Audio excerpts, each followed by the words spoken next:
Hello, everybody. Welcome. We are here at Oak City Indie Showcase talking to lovely game developers today. Lots of indies. We're going to be doing rapid style interviews. Really excited to show off some awesome creative processes today. My name is Siren, aka Rogue of Light TV. I am a Twitch streamer. I do story-based games, a lot of Final Fantasy, different content like that. And I'm also a co-organizer for the channel right here, Twitch Raleigh. So we do a ton of stuff with local content creators in the area. And I'm so excited about this collaboration that we're doing today.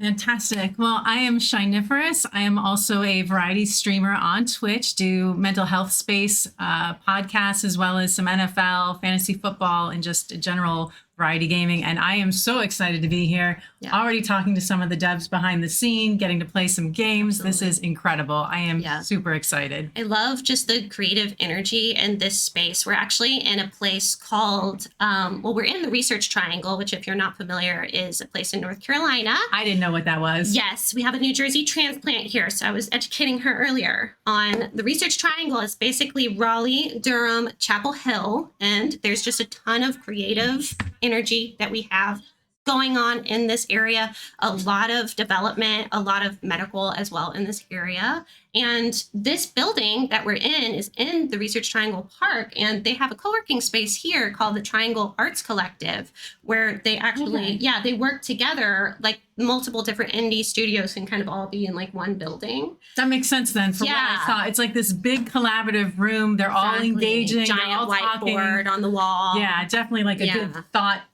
room for all sorts of collective energy. Absolutely, yeah. And I actually have like a small background in indie dev. Like I've worked in indie dev before, so I know like how incredibly important it is to have that kind of like brainstorm session together, you know. I actually have, you know what? Let me do this right now. This is Amaru. This is my little indie game baby. The head founder, Gabe, he's not able to be at the event today. He's actually in LA right now. Oh, well, he's having fun. So good for him. But Amaru, the self-care virtual pet, is actually this mobile game where while you're taking care of the pet, you take care of yourself. I love that. Yeah, you start with a very anxious little Amaru, and then, you know, as you go through the processes of like the gratitude journaling and meditations and the reminders, you can make your own reminders of just like drinking water, things like that. As you go through those each day, you build your bond with Amaru, and he gets more calm and, you know, co-regulated and all of that stuff. So. And I think your target audience is exactly where that needs to be. I think there is just not enough talk about mental health as well as resources. And again, you were saying earlier about how important it is that we have games that reinforce that, and just how games can be a really important tool for the mental health space. Absolutely, yes. And just, can we talk about video games just as a medium in general, like how powerful they are for telling these stories, which I am sure that is just one of many stories we're going to hear today. From so many amazing, talented creators. So I'm really looking forward to seeing how we're going to get in. It's going to be a big day. Yeah. So look forward to that. We'll have our first interview coming up here shortly with Drift Boom Boom. So please hold while we get them all settled in. So let's do this. Fantastic.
Hello. Okay. Hello. We're already here. We got our first interview ready to go. Please introduce yourself. Tell the people Right. who you are. So I'm Tim. As a developer, I go by Team KD. That's the letters games. Once I named it, once I said it out loud, I'm like, wait, that sounds like Katie. Not the point.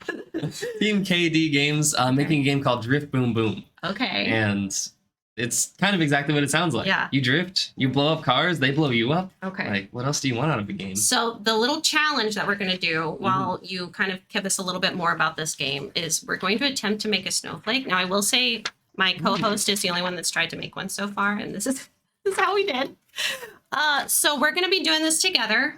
You're my victim. I mean, first trial guinea pig. Yeah, you're doing great. Sure. So Drift Boom Boom, tell me a little bit about that. Yeah, so combat racing. So it's actually a top-down racing game. You don't see very many of those these days, which is part of why I went that direction. Like, there's a lot of old genres that have been revived, and there's not really any popular top-down racing games these days. Top-down racing, Aside from one or two that are like really niche. Yeah. Totally. So yeah, I'm like, well, I love that sort of game. There's nothing out there. Yeah. I'll make one. For years I've wanted to kind of make my own game. Kind of basically went to college for it because I knew that's what I wanted to do, and then got a job afterwards. Just very fortunate, got an internship and a job doing simulation and training games. Okay. So using Unreal, but like government contract stuff using Unreal Engine. Yeah. So that was good. I saved up for that. Saved up during that time, and after a few years, I'm like, well, hey, I could get a job at I wanted to do a more fun type of game thing, or I got some money, I could just start my own thing, start making my own game, and that's where I'm at now. So, gosh, I love that theme of like, man, I really want to play this game. I'll just make it myself. Like, I feel like that's so many indies. Like, it's just kind of like I see this need, and it's just so beautiful. Like, so okay, tell me. All right, so you've already told me a little bit of like why this game. Yeah, I don't even know. I'm gonna be struggling with this. Where do you develop? Like, are you like out of your basement? Like, do you do a co-working space? that's a good What's question. it been like being an indie like here in Raleigh? Yeah, so getting started was pretty tough because it was very like kind of lonely. Like, okay, starting this and doing this, and I had support of like some friends and family and stuff, and that was great. But once I work, it's just like, well, I'm just sitting here in my my little office room and just working at stuff, and that's I love having reasons. Oh, do you cut that side? I think you cut the gray stuff out. That's what I'm this is my theory. Fascinating. Pretty sure this is what we do. What if I cut the corners just for the heck of it?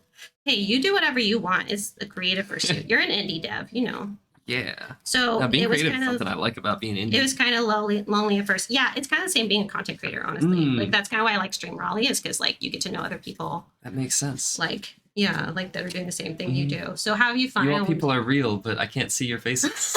So Yeah, you guys are out there. Yeah, we promise. You exist. We're affirming that for you. So you were kind of lonely at first. Have you been able to? Are you a solo dev? Like, yeah, I'm basically a solo dev. I do work with freelancers to get. Yeah. Basically, I do believe in like specialization, and if you get good people who can do really good work, then they can make things that are way better than what I can make. Yes. So I love getting that into my game, and even though I'm mostly a solo dev, I want it to feel like a whole team worked on this game. Yeah. If I make enough money on this, maybe hire a team one day. Yeah, absolutely. Just definitely can't do that now because of budget reasons. So Dev life. very restricted. 100%. Yeah. But I've been really involved with the group right here. We're kind of in their office, the Triangle Interactive Arts Collective. Awesome. So, We were just talking about that earlier. Yeah. No, I can't plug them enough because Absolutely. it's the co-working space here is great. I come in once a week and work with people. There's a hangout on Thursdays, so I'm in twice a week, and then I work from home aside from that. But just the community too. Like, I know the people in person, and we're on Discord pretty frequently, and it feels like they're my coworkers and friends. And it's just a really great community, even though we're pretty much all working on separate things. Yeah. That's exactly how I imagined it. Like, because when I was doing indie dev, we were kind of just working out of a basement, alone. And then like they've actually joined this as well, like Six Wing Studios, like they're here. And Yeah. like I just see it. It's like you can kind of bounce off of each other and like talk ideas and like all that different stuff. I just Were think you at Raleigh is Six so Wing great. Studios? I was. That explains Yeah. it. We're on the team making that. I was. Yeah. We were just so- saying. I guess we talked about that before the stream. Yeah, we recognized each other like before we came on, and I was like, We met years ago. Yeah, in the before so- times. yeah, the before. That's right. Yeah, so it's I just love it so much. So Mhm. Drift Boom Boom, okay, top down racer. Yes. Sounds great. Absolutely. Yeah, Um, definitely look it up. The SEO is pretty good. Just Yeah. drift, boom, boom. Yeah, exactly. Yeah, there's cars, there's Has explosions. there any been One thing is I'm focusing Yeah. on retro cars because cars were a lot cooler in the 90s than they are now. They're not just blobs back then. Sure. But yeah, there's a lot of culture even today around those cars from back then. Yeah, And, absolutely. you know, like old Fast and Furious type cars. Have you had any They're like, older though. Yeah, have you had but- any like fun stories from development? Like as you've gone through it, like has there been any like, you know, random things that have happened, anything you've learned like Mhm. going through the process? There's been a lot of things I've learned. I feel like I'm not the best storyteller for interesting stories, to be honest. That's okay. Any challenges that you've had to face like through development? One of the challenges for me has just been art direction because Mm. like it's an indie, it's not going to look like a AAA game, but I'm Sure. trying to make it look as good as it can. And Yeah, and consistent with uh, itself. yeah. And it's something I realized, wait, this is kind of hard. The other thing is not just doing the art, but just directing the art. Even when I have Yes. freelancers doing stuff. There's a skill to that. Yes.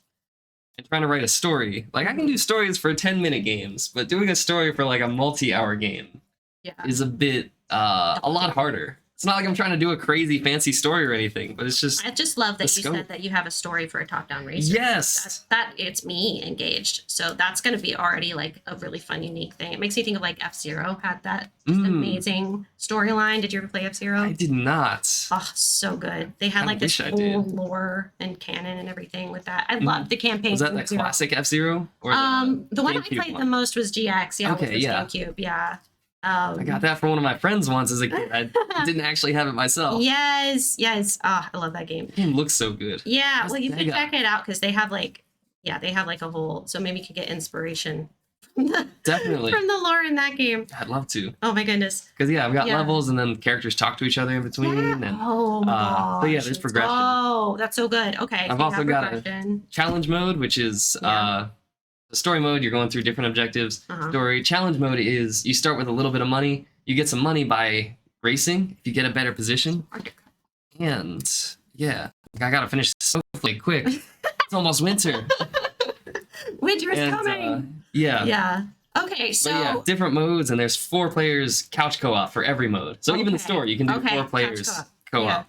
okay, That's a huge thing. that's so Kind cool. of game families can play together. All right, so that's pretty much going to be all the time that we have. Mm-hmm. I broke my snowflake. See, I'm like, do I risk chopping it up? I guess Well, I don't may do as what well I open did it. because I'm not going to have anything. So what's your where can people find you? Let's end on that. So It's the best place to find Steam your is game. great. Steam is been more great. active Wish on list. like Blue Sky and Twitter recently. Okay. It's pretty similar. So Yes. kind of Love me some Blue Sky. Yeah. Yeah. Let's see how okay, these turned so what's out. the handle on those platforms? If you look up Drift Boom Boom, You'll you find should it. be able to find it. The SEO Yeah. is golden. Okay, Drift Boom Boom. All right, thank you so much, Yeah. Dan. Thank you so much You for want having to me on stream. unfold it and see if we have anything? I don't know if I can unfold it. It's, I can We're tear gonna- it apart. We're gonna learn as we go, chat, because this is sad. This is a problem. Somebody this in is my chat is probably snowflake. making like brilliant snowflakes right now. Yeah. I'm gonna say this Showing is my us, though. reindeer. Oh, there we go. What? Look, you're brilliant, Tim. Oh my goodness. Skeleton. All right, thank you so much. Yeah, thank you so much for having me on stream. absolutely. Thank you so much, and we will have our new person coming in shortly. Thank you, Tim.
We're back.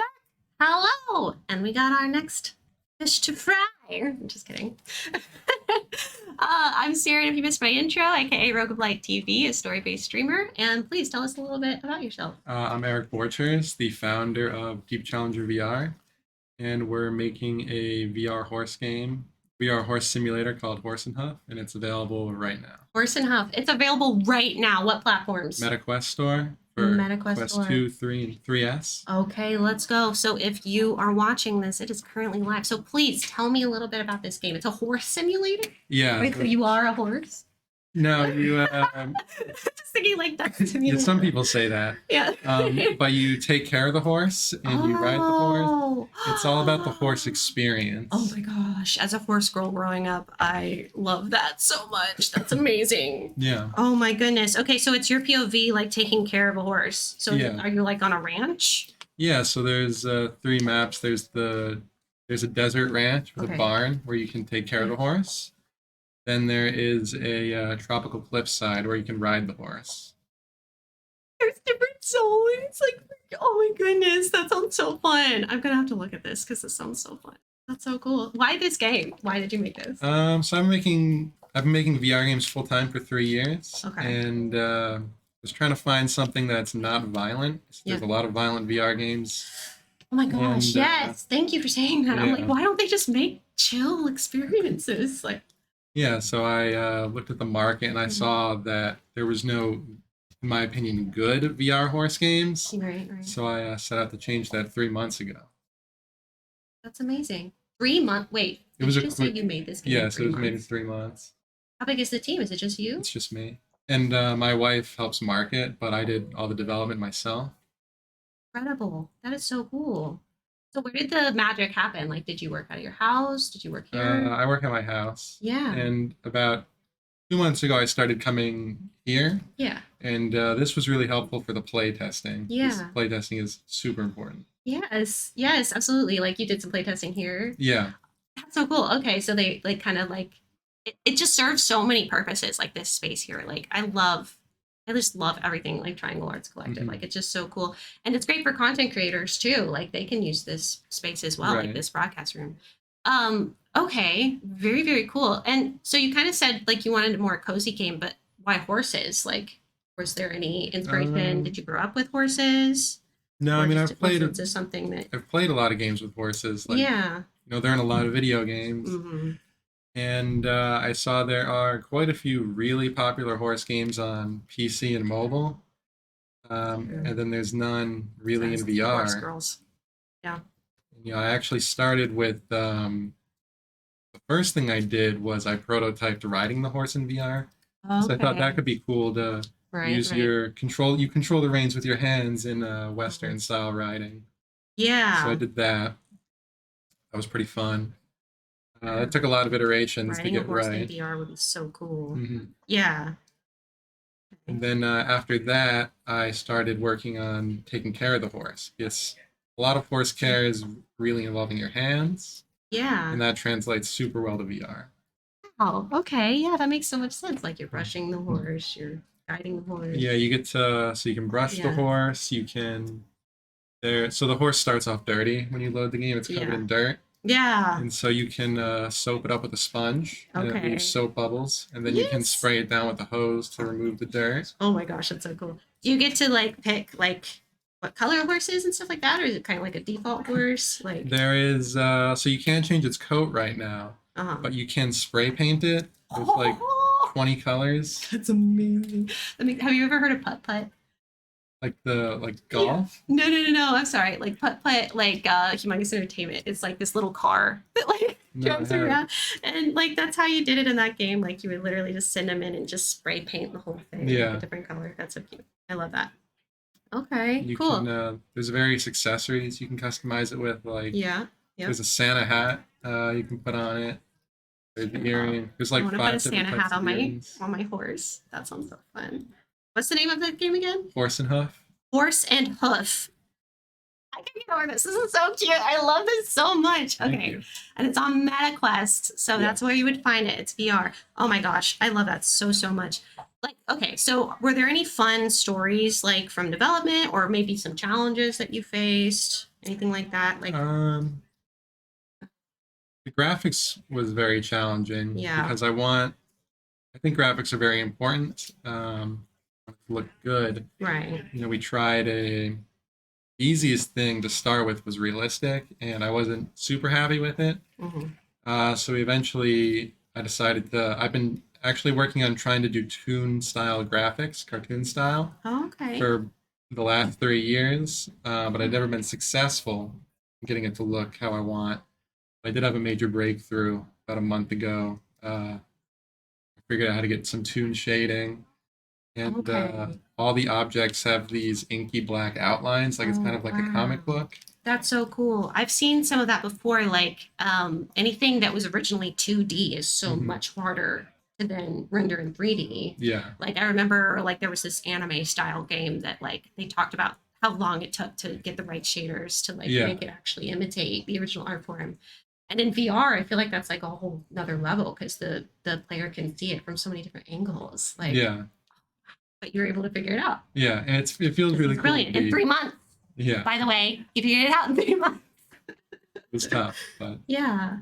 Anything you would want to tell like an aspiring game developer? Like, gosh, this guy made a game in 3 months. Like, you know, it's also built on 3 years of work. yeah. Like, you know, the gripping system, like picking objects up. Mm-hmm, That's some of the it's like the fifth iteration. some of the programming that went into it kind of was pre-developed. Yeah, I before the horse game, I was working on a Western horror shooter, Okay. and a lot of things like the gripping system came out of that. Yeah. Walking around came from that. Yep. Yep. So, you know, it takes a long time. All But you right. can build up your code. Yeah. You got something to work with. Yeah. Yeah, that makes sense. Okay, so that would be a good tip for anybody that's like going into game dev is like basically just start making stuff. I feel like the more you make, the easier it gets, right? Like as you Definitely. go along, because you kind of build that repertoire, you build your portfolio, you build your tools, and then you can start just like plugging and playing, Yeah. get the creative stuff going, like Yeah. making a freaking VR horse game. That's so cool. I love that so Thank you. much. Oh my gosh, that's so cool. I respect your wife for being the marketing. I used to do that was what I did when I worked in indie dev. I did a lot of the marketing. I also did UI UX and that kind Yeah. of thing. Um, but yeah, that's so cool. The marketing is a lot of work. Ah. We do So much work. one TikTok and YouTube short a day. Ooh, that's great. Good for her. Good job. That's Mhm. great.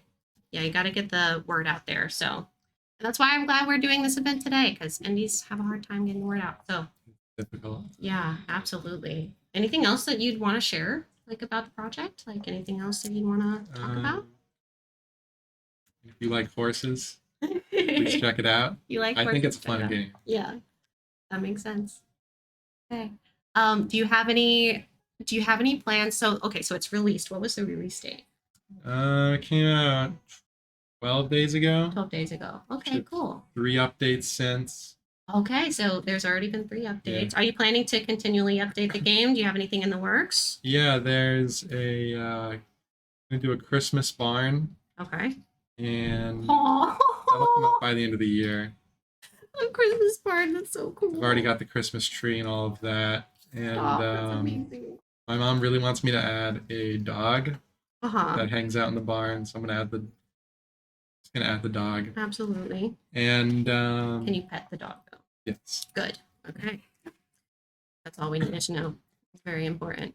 and then I really want to add a new game mode hmm that I'm thinking of doing like a horse, where your job is now as a horse vet, where you take care of a bunch of different horses that have different coats and different manes and such, different body types, so you can expose yourself to a bunch of different horses.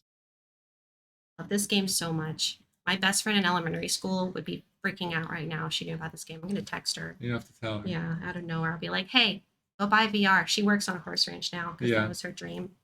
Yeah, that's so cool. I love that so much. Okay, well, very cool. So, do you plan to continually update the game? Like, is there like a certain length of time that you'll be updating it, or just one? however As long long. as there's interest, Yeah. I could keep going for a long time. Yeah. Um, the core mechanics are fun. There's a lot of different game modes. Yeah. I know a lot of people really like multiplayer, and so I could add multiplayer eventually if there's enough time. Okay. All right. Well, very, very cool. So we will end on so awesome. I'm so proud of you. Thank you. If anybody hasn't told you, I'm so proud of you. That's so much work. That's so amazing. Where can we find you on socials or anything like that? What would be good? On TikTok, it's at Deep Challenger VR. Okay. And then on Twitter, it's at Eric Borchers. Okay, Deep Challenger VR on TikTok. Apparently his wife goes ham on the TikTok videos. Go watch them all.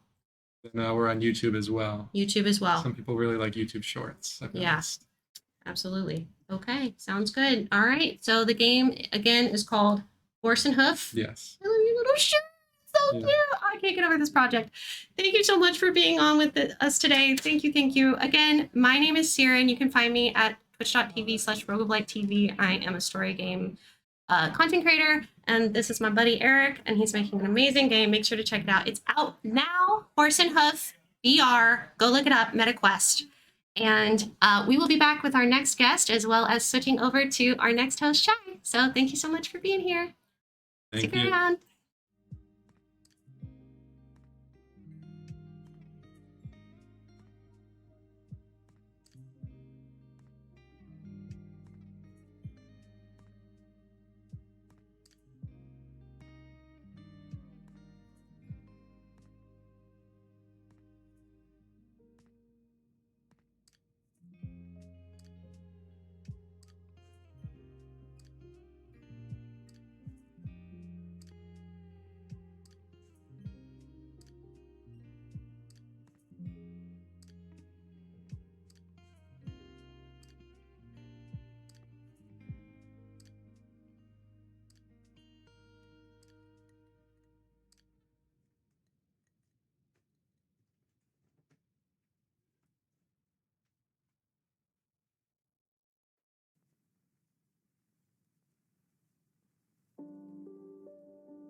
Hey, we're back and we are with our next guest. I am your host, Shiniferous, and I am a multi-platform gamer, mental health streamer, as well as a little bit of fantasy football, NFL stuff.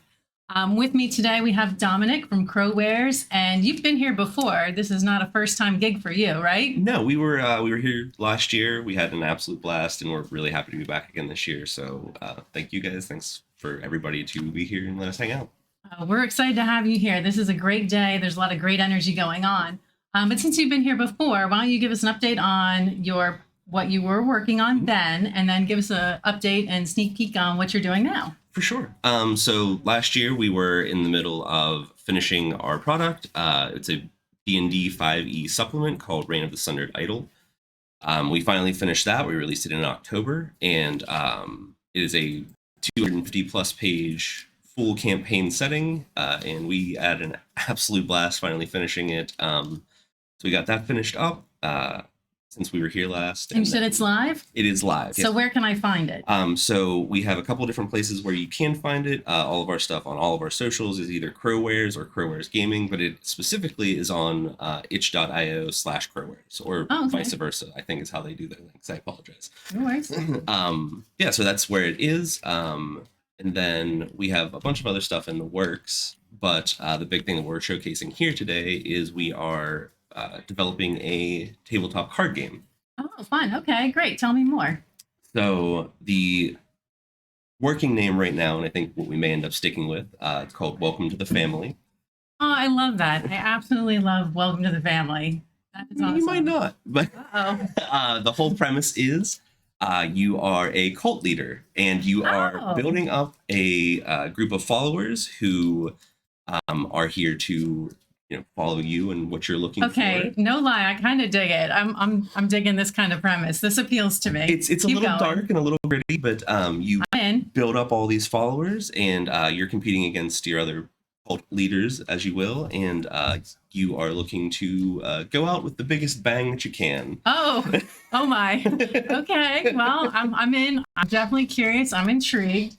So this sounds like you have a bunch of people working on this. It's not just you. So there's 4 of us right now. It is myself, my wife, and 2 of our really good friends who started the company together. So we've been doing that now for just a little over a year now. And we did the book. We finished that up in October, like I said, and we're just looking forward to moving forward and doing some other different things in the tabletop space, because I think that there's not enough card games out there anymore. There isn't, and don't judge me, but this is actually the first year that I've gotten into it. I had somebody do a demo with me, and I'm so mad I haven't done it sooner. I got into it, and I got into it. I became a whole other person I didn't even know I could do. For so sure. I think that's the appeal, is kind of the immersive nature of it, because you have to think the way you're structured, right, and kind of just find a way to, work with your peers, and there's just so much to love about it. So this is great. And we also thought that getting everybody together, getting friend groups together, keeping people together, everybody's heard about Cards Against Humanity, and everybody has it in their home, and we wanted to do something on that kind of edgy, dark side, and we thought this could be a really fun concept and way to get people to jump in and play a game and be able to mess with each other. And okay, well, would you say this is a friendship maker or a friendship ender? It depends on who's playing. It can go either way. Okay. So, Catan's supposed to be friendly. We all know it never is.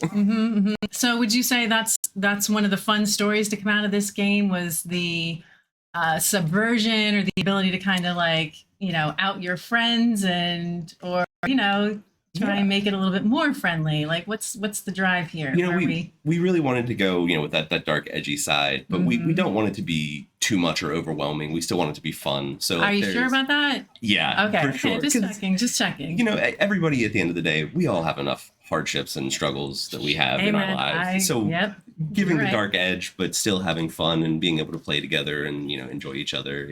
That's the way that we're looking at approaching this. So yeah, but we've been doing great with that, and it's been incredible to with the book, finally finished that. I've been personally working on it for 6 years. Okay. So seeing things come to fruition and getting art done and seeing people put their own spin on the stuff I've been personally thinking about, it's very fun and it's very unique, and I'm looking forward to doing the same thing with this project. So. I love that. Any secret stories, any secret behind the scenes, like any interesting snippets, outtakes, anything where you're like, oh man, I hope this doesn't go public, but you want to tell us anyway.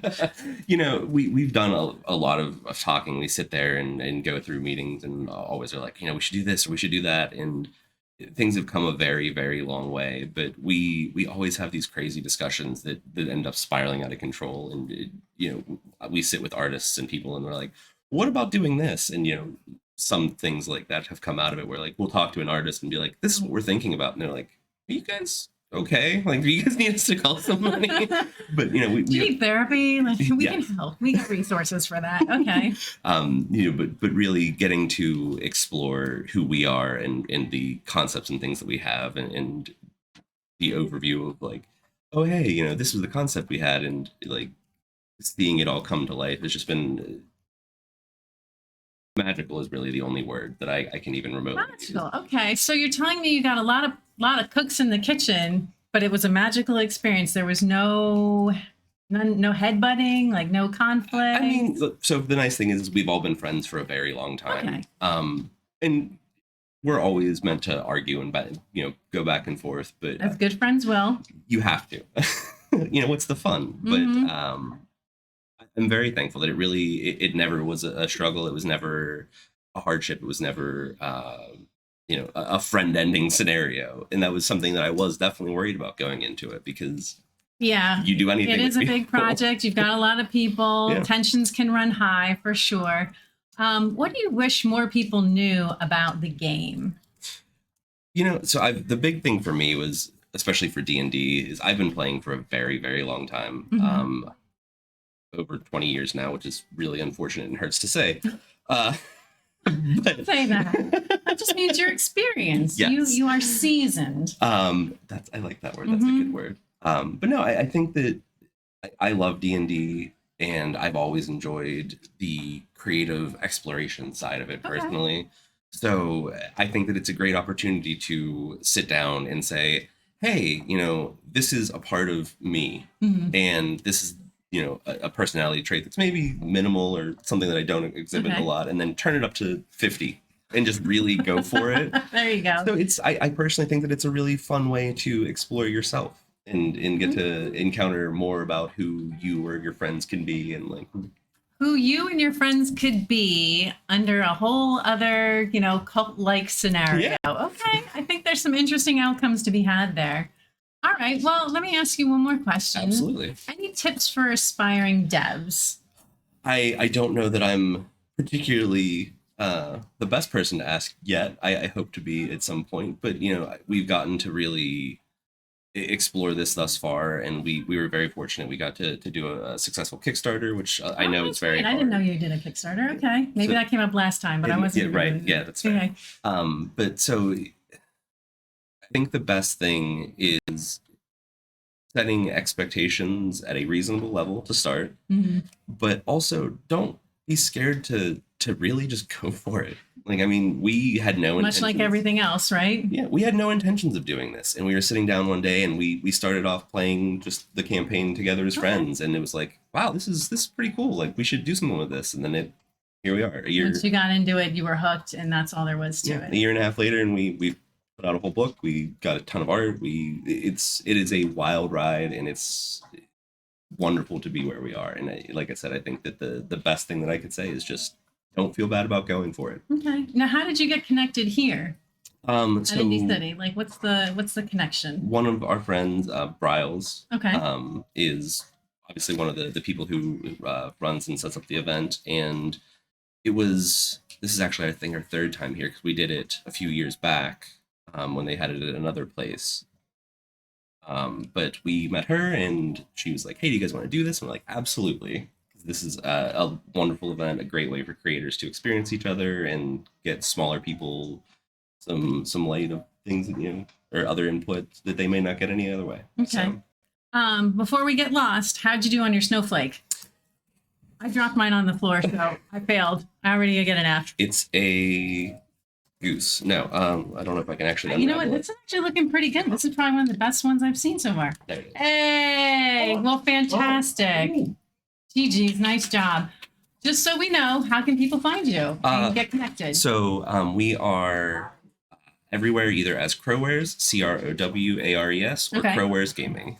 Okay. I know you said that earlier, but I just want to make sure No, that if there was absolutely. any final push for socials, we want to make sure that, you know, people get the information, especially since that other game's already out and about. We are trying our best to be everywhere. All right. Well, sit tight. We're going to wrap up and move on to our next guest. So thank you so much for your time. I Thank appreciate you. you.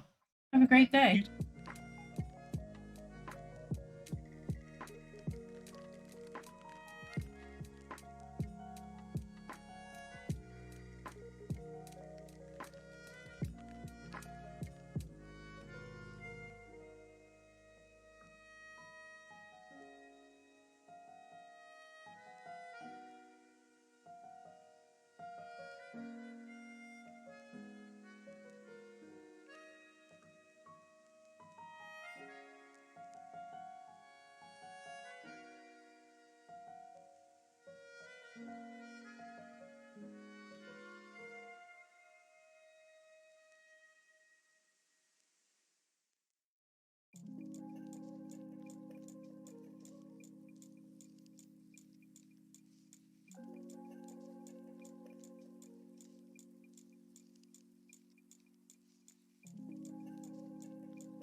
again with our next victim. I mean, our next dev, Michael. Hey, how's it going? Hi, and we're already working on our next round of snowflakes. Mine are terrible, but I have a feeling you're gonna nail this. You're gonna be the one I've to done get it it right. a time or two before.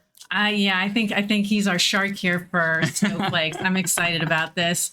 All right, well, Michael, let's just run into this. Yeah. So you are here at the Indy City event, That's right. and I know you have a connection to it. So why don't we talk about that? Give me some background here. Yeah, so I help organize the Triangle Interactive Arts Collective group, and we're putting on the event this year. So Oh, fantastic. yeah, the last couple of days we were, getting everything together, getting all the devs the information they need to come and set up their games. So I haven't actually worked on my own personal game very much in the last week or two because we've just been Running full speed and getting the event up and running. getting an for event sure. going. It's a lot. But yeah, Well, so that's excited. exciting. It's always fun. Like every year, just like it's a thing to look forward to in the area is coming out, meeting all the other indie devs, Oh, that's great. playing so many cool games. A lot of good resources, I bet, for you. Absolutely, A way to yeah. get feedback. A lot of good connections. Yeah, and like the other cool thing about, I'm really focusing on the snowflake. I know you're into it. I respect. But I'm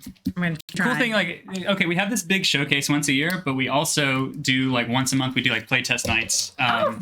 And so that's part of what Triangle Interactive does. We try to connect game devs to each other, give I them the love resources they need to succeed. We have like behind us, we're actually in like the streaming room of our I saw that. community office. Yes, so that streaming room, I went in there, and there's so much good energy in there. That really is a fantastic space for people to connect, show their stuff, their screens, their control. I mean, Yeah. It doesn't matter what type of game you have, you can go stream it over there. And I had a couple people walk up and said, "Hey, you want to come play my game?" Like, Yeah. that was so cool. I did not expect that kind of openness. So I just want to make sure we get all the focus we can on all the different areas that we have for you. So why don't you tell me a little bit about yourself, and then we're going to talk about your game, and Okay. then you're going to show me your prop that you brought in, because I think that's well, I got so two great. props. Oh, okay. I'm working on a tennis roguelike. My name is Nice. Michael. I'm a solo dev. I've made this physical version of the game. I'll hold it up a little bit closer here. It's like in a tape, which has a USB. Very retro. So like I don't know, like indie games. Oh, that's pretty dope. Yeah, indie games need like little cool things. Like that. So I wanted absolutely. to share that. That's kind of fun. Anyways, the game Torso Tennis is a tennis roguelike. There's a Steam page which you can go. There's a demo live on Steam. You can check it out. Oh, awesome. Okay. yeah, it's- Steam demo up and live. You play tennis as a human torso, and you you like in the shop you can buy limbs like the fish head or the tennis racket. Oh, that's all funny. these sort of things, and then you're kind of perma boost at the end of each week of tennis that you play. You get like a tattoo on your torso, and that gives you Oh, like sweet. certain synergies with other things. And I here did comes bring the other- mascot here Okay, too. very careful. I love it. Loves it. Hold on. Loves it. Do a little bit more of that. So what was there your we go. inspiration though? Like, why this game? What drove you to it? I couldn't get the idea. I was working on another game called Forklift Flower Pot, and I couldn't get this idea of like the sports roguelike out of my head where you Okay. attach limbs to the body. And I was really inspired by what is it called when you're modeling and you take things off of another model and you put it onto. I don't know. I'm blanking on it. I don't know, but it sounds like a Mr. Potato Head. Yeah, exactly. It's a Mr. Potato Head vibe. Exactly. So that I just couldn't get the idea out of my head of Okay. playing like sports with toys that are doing that. And just kind of like a build your own out of miscellaneous objects. That's very Yeah. unique. I can't think of anything else other than a Mr. Potato Head that's like that. That Yeah. sounds like a very niche area for you. In general, listen, I've been gaming for longer than I care to admit, but I mean, I started off with the Atari 2600. Yeah? So I've seen games. I That's have seen awesome. games. And I have just loved being able to watch the advent of games. So being able to look at that and say, I haven't seen anything like that. I mean, maybe I'm not traveling in the right circles, but that sounds awesome. And I would love to give that a go. I think like my message to indie devs is to make something weird and true to your own heart. Because like, if you're just Absolutely. gonna make something that the AAA studios are making anyways, like you're never gonna be able to compete on their budget or their just the raw force of human power Sure. that goes into making those games. Make something that's like weird and unique to your heart, and people will find that and gravitate towards it. That you're passionate about, right? Because I think that if you follow your heart and you put your passion into your project, people gravitate to that. Absolutely, yeah. And I think that that's important. So that sounds like a good bit of I would say tips for aspiring devs, but my real question would be, tell me about behind the scenes. Is there any good dirt, any good secret stories that you wouldn't want to share, but I'm asking you to share anyway?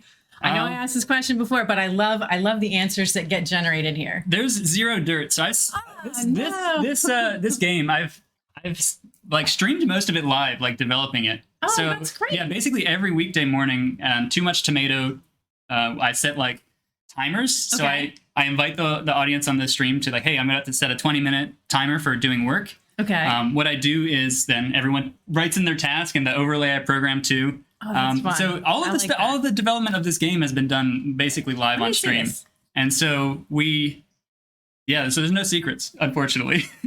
But Yeah, but I love the transparency. Like that Yeah. in of itself is a really fun story. Like I've never, I mean, that's a new concept for me to hear from a dev to be like, I made the whole process transparent.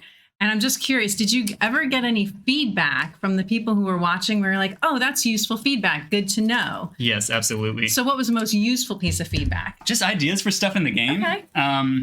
And bug testing. Actually, when I see other streamers play the game, it's like, Yeah, a good way to check things out. Oh, okay, look at it's you. okay.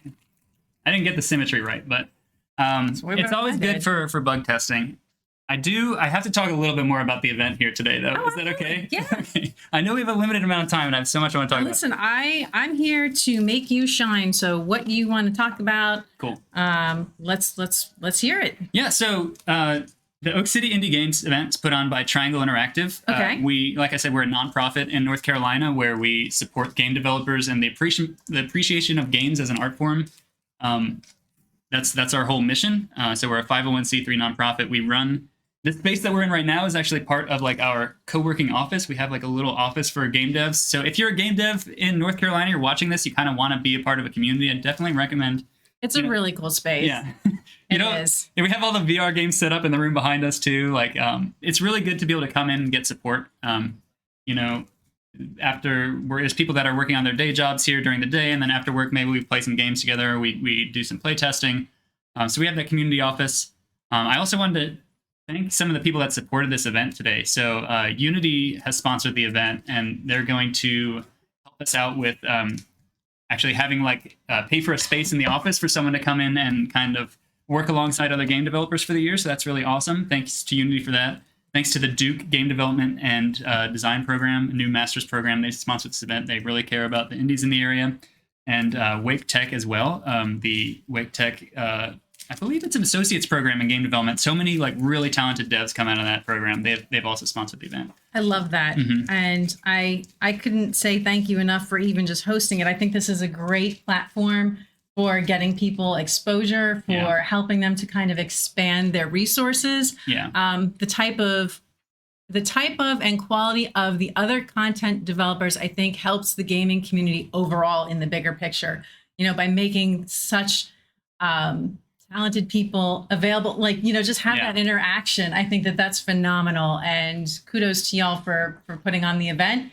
And thank you for coming in here. Yeah. I mean, I love this game already, and I haven't even touched it. Just the whole concept of this. I don't know if you can actually see this, but the mix and match on here, he's got a fish hat, a wing for an ear or an arm. I'm not sure. A tennis racket, bananas for feet, scissors. right. I mean, there's a lot going on in this game, and I love the fact that you already know it's unique, it's quirky, it's just different. It's not going to be one of these AAA titles, but it's its niche that makes it its own special product on the market, and I love that. Is there anything else that you would want to share in this moment? Here you are. This is your moment to shine. What do you want folks to know? Yeah. What is most important to you about the game, about what you're working on? Yeah, if this sounds interesting to you at all, Horse of Tennis, go wishlist it on Steam, play the demo. List. Check out my Twitch channel, Too Much Tomato. You work alongside me in the mornings if you want to get some stuff done. We can hang out and work on games together. If you're an aspiring game dev or you just think it's interesting, come hang out. You know what? I love that because, so many people just want to connect and want to be part of the process. Mhm. And I think too, people who want to learn about the process, I think that there's a lot to offer by making that whole process transparent. So I absolutely adore that for you. And so let me ask the question though, any negatives to doing that? Was there any part of that where you're like, I kind of wish I didn't have that happen? Yeah, I think sometimes it's hard to focus with chat going on the stream, because that's why I have the whole timer. I do the 20 minutes, but yeah, that's the only thing. But the timer solved that problem, so we all focus and get work done together, and then we have little break times to kind of chat and have fun. Fantastic. Well, I appreciate you for coming on. Thanks so much. And we got all your socials covered. Yeah, Too Much Tomato on Twitch. I'm on TikTok. I do the short videos. I'm on the Blue Sky now. You can find me Too Much Tomato on most things. Fantastic. Yeah. Well, thank you for joining us. I appreciate you for coming. Yeah, thanks so much. And it was a pleasure to meet you. We're going to let our broadcasters take us out. So just hold tight. And thank you very much.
If you are just joining us, we are interviewing game devs all day today, well, all afternoon at Oak City Indie Showcase. Here with Twitch Raleigh. I am Siren, aka Rogue of Light TV, and I do story-based games and discussions all over on my Twitch channel. And who are you? I'm Sam. I go by Sam Makes Games, and I'm making a game called Mech Tech. Mech Tech? Mech Tech. Mech Tech. Yeah. Okay. It's an action strategy game where you pilot a big robot mech and you command an army. Let's go. Okay. There's a lot of tech very involved, powerful. but I just like the rhyme. Yeah. So. Okay. So it's strategy game. So is it like grid-based or? So it's real-time strategy. No Okay. grid. RTS. Yeah, Okay. RTS. Got Yeah. it. So I call it an action RTS because you command your army, you send soldiers out to fight, but you can also fight with them in real time. So Okay. you play as the hero character, I said mech. Yeah. And if you exit your base, you can fight alongside them as a hero character. So action RTS is the term I've been using. Okay. So you have like a little bit of control over your own character while you're also managing the RTS side of it. You kind of swap back and forth. That's a nice thing. That's really nice. It kind of makes me think of like I love turn-based combat, but I love the ones where you get action commands like at the same time, like Chrono Trigger and Paper Mario. Yeah, Paper Mario is a classic. one of my favorites. Okay, cool. So Mech Tech. All right. So okay, first of all, what platform can you find Mech Tech on? So there's a demo on Steam now. Yeah. And I'm hoping to release on Steam next year. Mm-hmm. I'd love to bring it to other platforms after that, Yeah. but for now, Steam is what we're aiming for. Yeah. Okay, cool. So why? Mainly because it's just me developing it. So if I can release on one platform, then fix all the bugs, and then bring it to others, I think that's better than makes sense. spreading Yeah, myself same. over 5 and Yeah. then having 5 platforms of people angry about the bugs. This guy's a game dev. Yeah. Yeah. Yeah. And so what was kind of the inspiration for Mech Tech, like for your game? So many years ago, I played a game called Clash Royale on phones, and I got super addicted to it. Start folding. Oh, okay. I do our snowflakes. I forgot. So I got super addicted to this phone game called Clash Royale. One, Okay. because it's fun, but also because it had like how mobile games are, really scummy monetization. It was like every couple hours it would give you a notification and say, you got to get back on. And so I had to delete it from my phone. And then after that, I was like, this game's really fun. And I can only think of one other game that exists in that genre. Yeah. And so I'll make one. So that, 5.5 years later, I'm still working on it, but getting close to the end. Okay. So it also has, like I said, you swap back and forth between strategy and action. Yeah. But it's pretty multiplayer focused. So when you work with someone on a team, you'll swap back and forth between I'm the commander and you're the hero, and then we'll swap. There's lots of reasons to do that. Yeah. And so the best part about it is when you're shouting at your friends, like, let me in the base, I'm almost dead. So I love strategy games, but I also love multiplayer games and ones where you have to work with your team. Yes. So I've made it so those two modes rely on each other. So you have to talk to your teammate. If you don't talk to your teammate, you lose. So. Okay. Wait. So is one person like in charge of the action, one person's charged of the strategy, or is it... Exactly. Okay, that's a whole new layer. Yeah, only one person can be in the base being the commander at one time. Okay. So you take turns swapping back and forth with those rules. Perfect. Oh my gosh. Yeah. Okay. That's awesome. I really, really like that. That's really cool.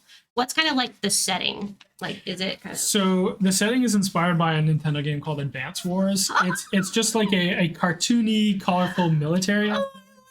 So cute little tanks, cute little airplanes all blowing each other up. So it's not violent, even though it's about war. If that makes sense. Cool.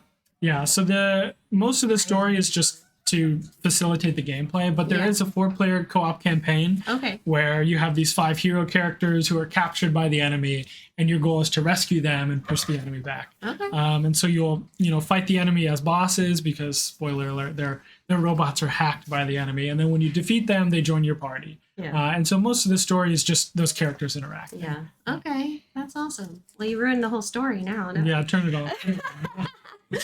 All right, cool. That's so cool. Okay, so you said you're a solo dev, right? So where do you do like most of your development?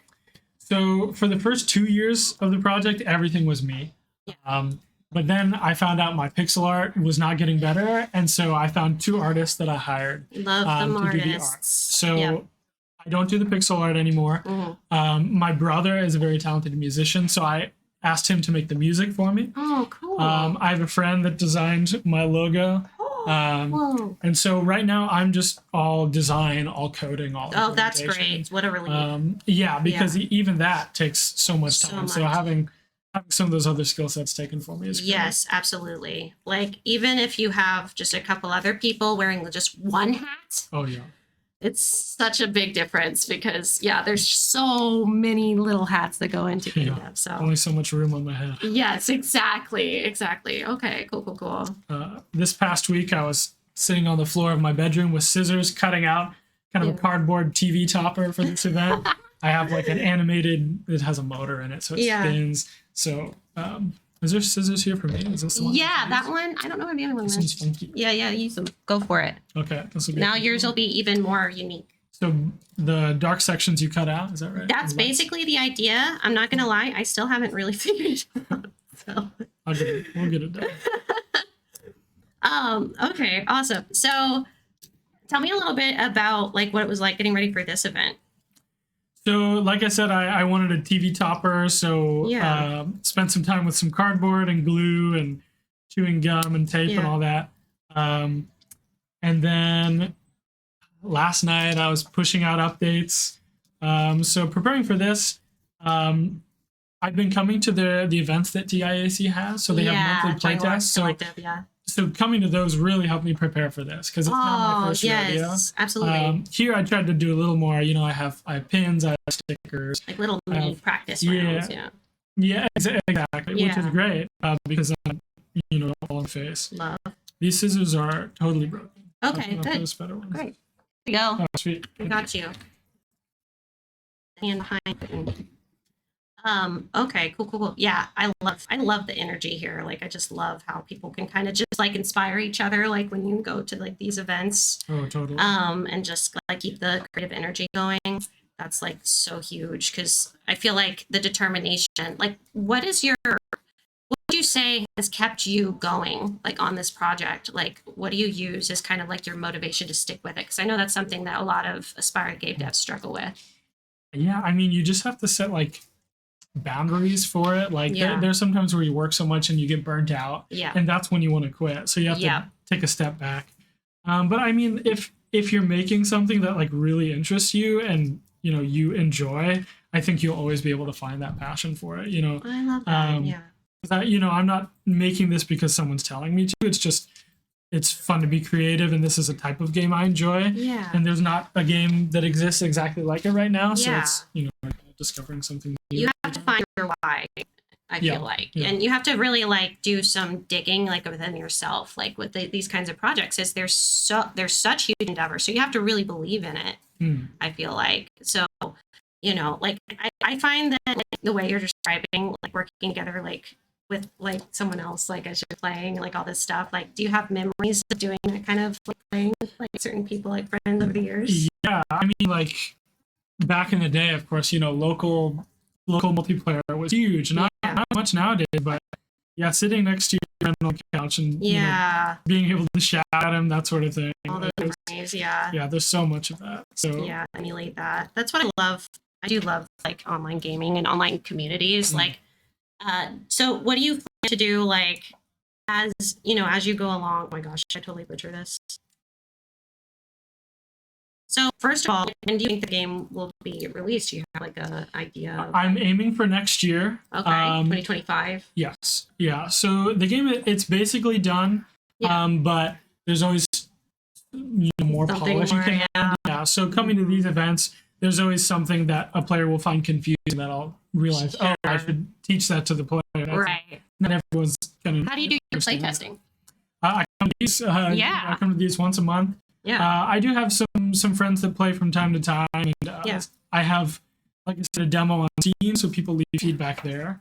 I get a lot of good comments there to help fix things. But when you can really watch someone play, you can get so much more because even if they don't say something, you can see their thought process. Yeah, or if they're confused. Makes sense. Yeah. Yeah, so when I first started coming to these, I was taking notes nonstop. Yeah. Because there was so much that I realized needed to be taught. Now, I have like every mechanic. I teach the player like 3 different times in 3 different ways, because some people don't want to read it when a character explains something.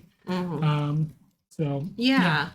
testing is super important. All right, now I'm gonna let you finish, but can we just like, oh my gosh, look at us, bro, we did it. I'm pretty sure this was the best one here. This I one, think so. Yeah. like we these. freaking like nailed it. Like those are beautiful, amazing. We'll hang those afterwards because they need to be framed. Where can we find you on socials? So I'm Sam_makes_games on all socials. On Blue Sky, those are dashes instead of underscores. Okay. Now say it one more time. Sam makes games with makes underscores games in between the words. Sam makes games underscores between. Yep. Go check him out. Go follow everything. Follow the development. Oh, I love this concept so much. Thank you for taking some time to chat with us. And of course, thanks for having me. Freaking amazing snowflakes. Thank you so much.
we're back. Hello, everybody. I'm Saren, aka Rogue of Life TV. I do story games on Twitch, a lot of Final Fantasy. You can find me on my Twitch channel. And I have with me Trent. My name is Trent Savage. Absolutely. Okay, awesome. So we're going to get into this interview. What's your game?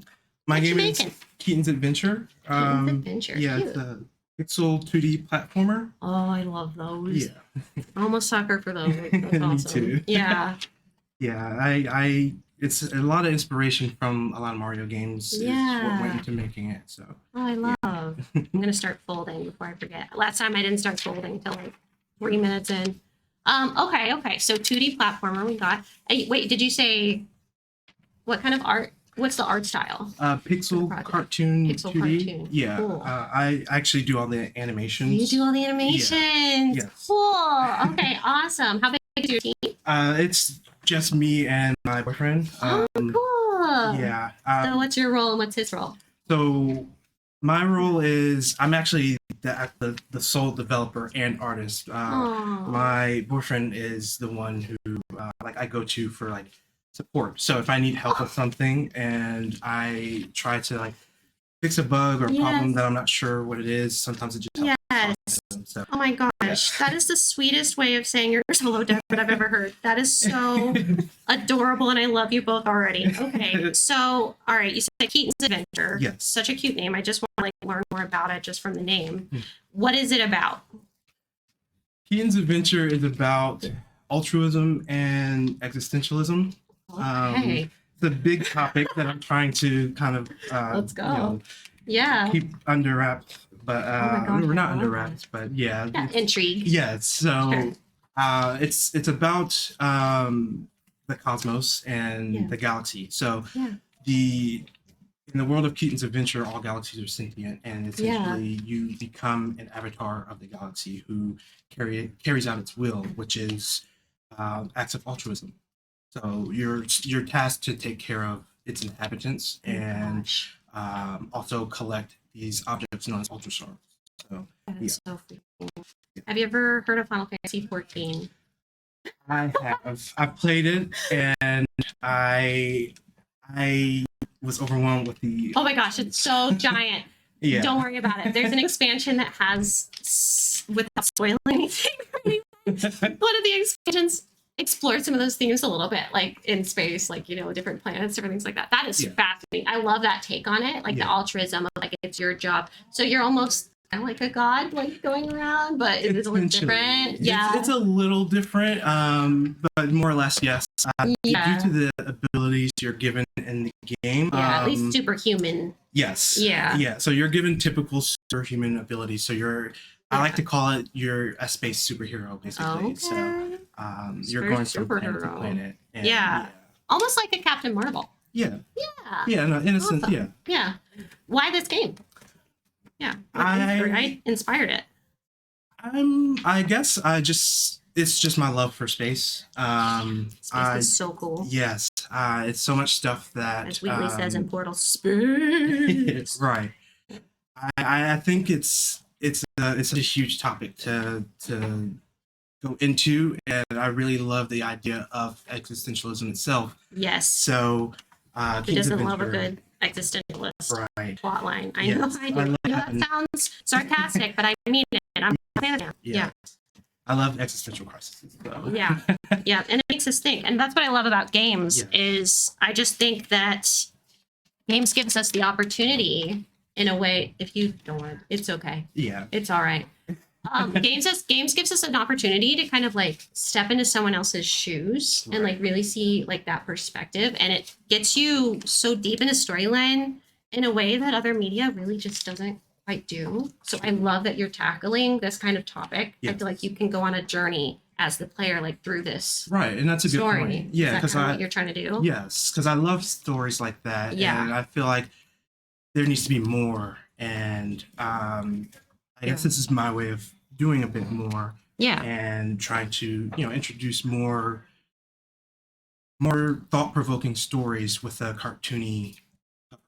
Yes. Yes. Oh, that is like totally up my alley. I might have to play this game. So, how long has it been in development, and when do you think it would be done? It's Big question. Yes. It's Who been knows, in development. Right? Yes. Actually, I might have some idea of when it might be done. Okay. But it's been in development for a year. Actually, just now in December. Wow. So I started. Anniversary. Yeah, and I believe it would probably be ready in 2025. I'd say Q4. Mm-hmm. But there's no concrete information or no concrete. This is not a release date. Yeah, it's more so depending TBD. on right how certain things happen. Depending on like publisher stuff or anything in that vein. But I'd have thought about going the self-publisher route, which might extend that. So yeah. Yeah, and more power to you if you do. It's hard, but it's very doable. So. Where do you work at home, like mostly with your partner? Do you co-work? Yes, we both currently work from home full time, and we have been for about 3 years now. Okay. And that's really how it all kind of started. I just wanted to kind of do something with myself, and I always wanted to make a game or a program because I was always into technology and IT. Yes. But I never learned how to program. So yeah. This was amazing. How did you learn to program? I use Udemy. Okay. Yeah, they have some really good programs. Yeah. Right. And it just took off from there. Programs for programming. Yeah. I know, I'm hilarious. That's awesome. Yeah. Okay. That's really inspiring. So is this your first game that you're making?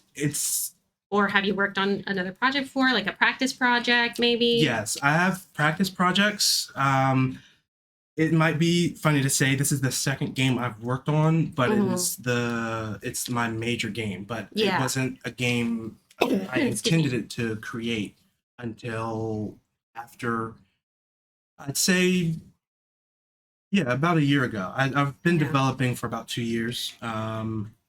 And when I got into game development, it was a couple small games I had made and just small projects to learn game development. And then I started the first steps of Keaton's Adventure. And in between that, I've been doing game jams and making smaller games on the side, and then building up Keaton's Adventure to what it is today. Very cool. And is honestly just sharing that journey is so helpful. Like if there's any aspiring game devs out there, like if you're watching this and you're like, how do I get into indie dev? Like, how do I even learn how to game? I mean, learn how to dev, like that's an accessible approach. Like, you just did it slowly over time. You collected those skills with something as simple as Udemy, like, the sponsor Udemy, but like just anywhere, Skillshare, whatever. Right.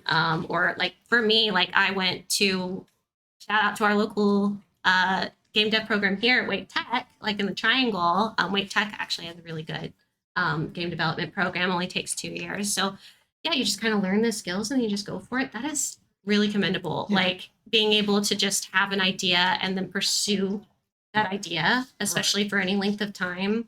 I just want to say, like, I'm so proud of you. Happy anniversary of 1 year of development. That's hard work. Yeah, so I'm trying to put something together that's nice. But I did release a public demo for everyone to play. Yes. So where can you find the demo? It's on itch. It's on itch.io. If you don't know what that is, itch.io is where you can find that. You can find a lot of really good indies there. Yes. Yeah, that was one of the things I definitely wanted to release on the anniversary of it, and also just some comparisons for like how it used to look and how it looks now. Yeah. Oh wow, it looks better than mine. But it was gonna be so pretty, and then it tore at the top part. I messed it up somehow. I almost feel like I did it in reverse order or something. Well, mine is still square shaped, so I could try to. This can be like, it can go along the top. It can be like a little, true. Yeah. Decor for that. Yeah, amazing. So where can we find you? What kind of socials you got? I'm primarily on YouTube and I want to say Discord. I'm practically a social hermit, though. I'm not very present online, not because I don't want to, but because it's hard to keep track. My mind is constantly overthinking. You're already making a game, okay? Yeah, So it's a lot yeah, to. at some point maybe could find somebody that can get it out there somewhere. Yeah, that's one of my goals. I would love to have a bigger presence, but primarily I like to just post my progress. Okay, so download that demo on itch.io. That's going to be your best bet. Keaton's Adventure. I really, really love the sound of this game. Not going to lie. I think I'm going to follow this project. Hit me up. Okay, I would totally play this on my channel. All right. So thank you so much, Keaton. I really appreciate it. And we will be switching back over to Shy after this break with the next step. So thank you so much. I'll see you in a little bit. Thank you. Bye.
we're back with our next dev. We are very excited to introduce you to. I'm Shiniferous, and you are? I am Nathan. Nathan. All right. And do you have a company, your collaboration? Yeah. What's the group called? So our group is called Whittle Games. You can find us on Instagram under that handle. Fantastic. Yeah. We're currently working on our game Whittle Wizards. I love the name already. Whittle Wizards. So tell me about this game, Whittle Wizards. So it's kind of like a 3D like arena shooter fighting game. Okay. I'm a really big fan of like local multiplayer games. Like I kind of like grew up on like games that like allowed me to like invite like the neighborhood kids over and like we'd all kind of just like hang out, play games, and kind of like facilitated like building really strong relationships. Like some of my best friends were like, I love this already. Yeah, some of my best friends were like just like people I met in like the neighborhood or like people that I like play like games with like in person. So like we kind of wanted to like make a game that like and like make sure it like facilitates like building like friendships kind of like that. So our game is like a arena fighting game. So like you're like it goes up to like 2 to 4 players, and your little cats, your little wizard cats. Oh my God! Stop! I love this. Yeah, this just keeps getting better. Your little wizard cats, you're trying to throw spells at each other, and you're just trying to like knock each other like out of the arena. I've compared it a little bit to like Super Smash Bros. Okay. But it's like 3D, and you're just your cat's throwing spells at each other. This just sounds great. So like if you had to compare the art style to something, what would be the closest representation if there is one? I'm not sure exactly. I honestly like our artist Carson. He does like a really phenomenal job with like creating all of the assets like by himself. So nothing's bought. Everything is in house. Yeah, no, we make all of our assets. This has kind of like been a really good experience for both of us to learn like a lot of new skills. This is kind of given me a lot of foundational experience in building our game in Unreal Engine 5. So it sounds like a great experience in terms of, just in terms of your own skill building, getting a lot of that problem solving expertise out of the way, right? Yeah. No,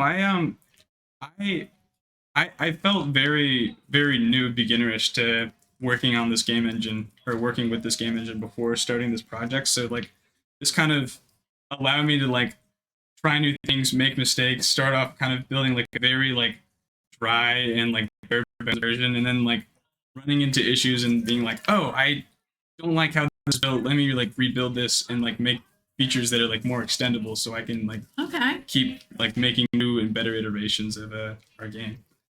So let me ask you then. So how far, I mean, you said it's out, right? Yes, it is on Twitch. Or not Twitch, sorry. It's on itch. Okay, and are you going to continuously update this for how long? What do you think? Like, what's your... Well, because you sound really invested in it. You sound very passionate about it. You sound like you're engaged with your own game, which I love. I think that shows, again, that you're doing it for the right reasons. And that says a lot. I mean, again, already, the fact that you're talking about building friendships and really putting an emphasis on growing that connection. And then the fact that already the way you talk about it, you have a lot of you're engaged by your own game. And I think that speaks volumes.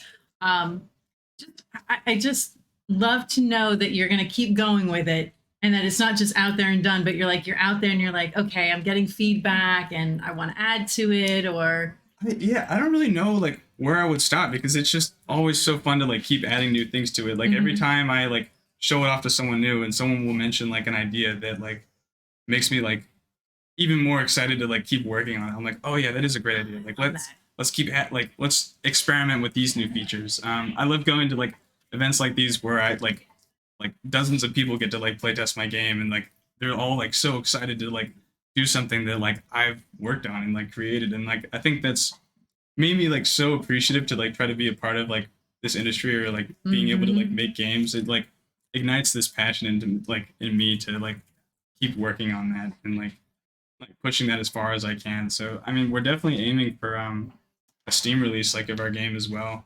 That's awesome. That's like one of the big goals. That's the master plan. That is the master plan.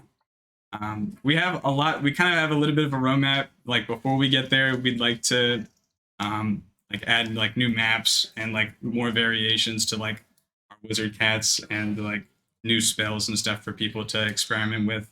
We want like a whole lot of variety for people to explore with our game. Every time you say wizard cats, I just smile. I'm like, oh my god, I cannot wait to see this game. I'm invested, and I have no idea. They are so cute. I'm like really proud of Carson the artist for like of him and like his like design and like how he's like orchestrated like the vision for this game. This really sounds like a labor of love for both you and him. Yeah. Like, I would say like the whole team, like everybody's invested. It doesn't. Yeah. It's not just you, but everybody who's worked on it with you. Yeah. And it's primarily me and him. Like I do like all the programming for the game. He does like all the art for the game. And like honestly, like it just being me and him has been like super great because like there's not like any like confusion about like who's doing what role and like there's not like the issue of like trying to hold other people accountable. Like it's fueled solely on like our own like passion for like wanting to like see this game come to like fruition. And it just being the two of us, like we're easily able to like kind of like hold each other like accountable for that. So what was the inspiration? I mean, listen, I'm a cat lover, so anything with cats, I'm like, I love this. But what kind of was the motivation drawn from? What's inspiring you? Where's all this creativity stemming from? Well, this initially started off as a game jam game. I believe it was there's like this national game jam called like Ludum Dare. Okay. And they host I believe 2 of those every year. And so I believe it was Ludum Dare 54 like last April. Me and Carson like we're just wanting to like make a little like fighting game. We wanted to get more experience. We're like, oh, let's just have like a portfolio build. Like I want to take the lead on a game jam or like a game, and like I want to have all the responsibility, like even if it's bad, like I want to just do it. So it was like a business strategy then. Ooh, sort of, yeah. Like so in our club, like so I don't know if I mentioned, but I'm like in a game development club at NC State. Oh, really? Okay. Yeah. So what's the name of this club? This is just the video game development club. Okay. Can anyone join? It is unfortunately only for students at. Well, I kind of figured that part, but I mean, like any student join? Yeah, yeah. Okay. It's not just for like computer science students or art students. We have like a lot of people in the club that like don't even have majors that are like adjacent to like game development that like are just in our club that love it as like a hobby or like are just interested in like. But that's great. You get a lot of positive feedback or negative feedback, I guess. Yeah. I mean, I can't imagine with wizard kitties that you would get negative feedback. Who would ever? But so that part kind of got you started from there? So we had our game jam, and the theme of the jam was, I believe, just like summoning, and we were like, okay, like let's just do like wizards and we're summoning spells and maybe we'll like have them fight each other or something. We're like, yeah. And so cats were the hook? Not initially. Initially we were just gonna do like little wizards like fighting each other or something, and then like someone in our club was like, okay, but like what if you made them cats? I love that. And like That's she drew funny. like a little like derpy looking cat, and we were like, oh my gosh, wait, we're in. This is like the best idea ever. So it sounds incredibly cute and fun, and the fact that again, like you're tying in all these angles about reinforcing friendships, and then you've got a business strategy behind it. Like I think that's brilliant because again, you're tying in not just an idea, but you're tying in like a larger strategy of giving yourself all those roles and all that experience. And you know what? Kudos on you. I mean, if no one has said it, I'm gonna say it. I'm proud of you, man. That was great thinking, great forethought. Well, I mean, as a student, like I want to be like with this industry as much as I can. Like Absolutely. seeing how like passionate people are to talk about like their jobs, like talking to people that work in like game dev industries, like they love what they do. And like I want to feel that way about like my job, like when I'm not going to be working there for a while, like I want to like be excited to like tell people about it. And so I'm excited for you. Just listen to all this. I mean, you really have, I think your head on straight. You sound like you've got an understanding of the big picture as well as, just like the whole friendship angle. Yeah. And I think that's great for the mental health space. Any last thoughts on what you want to convey to the Twitch universe right now? What do you want to say? What do you want to share?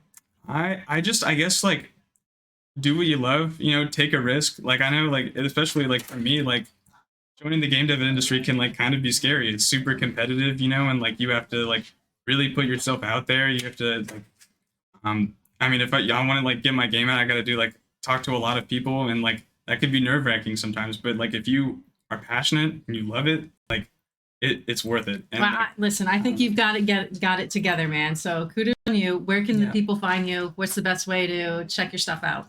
You could find us on itch if you search like Whittle Wizards. You can also find our Instagram Whittle Games.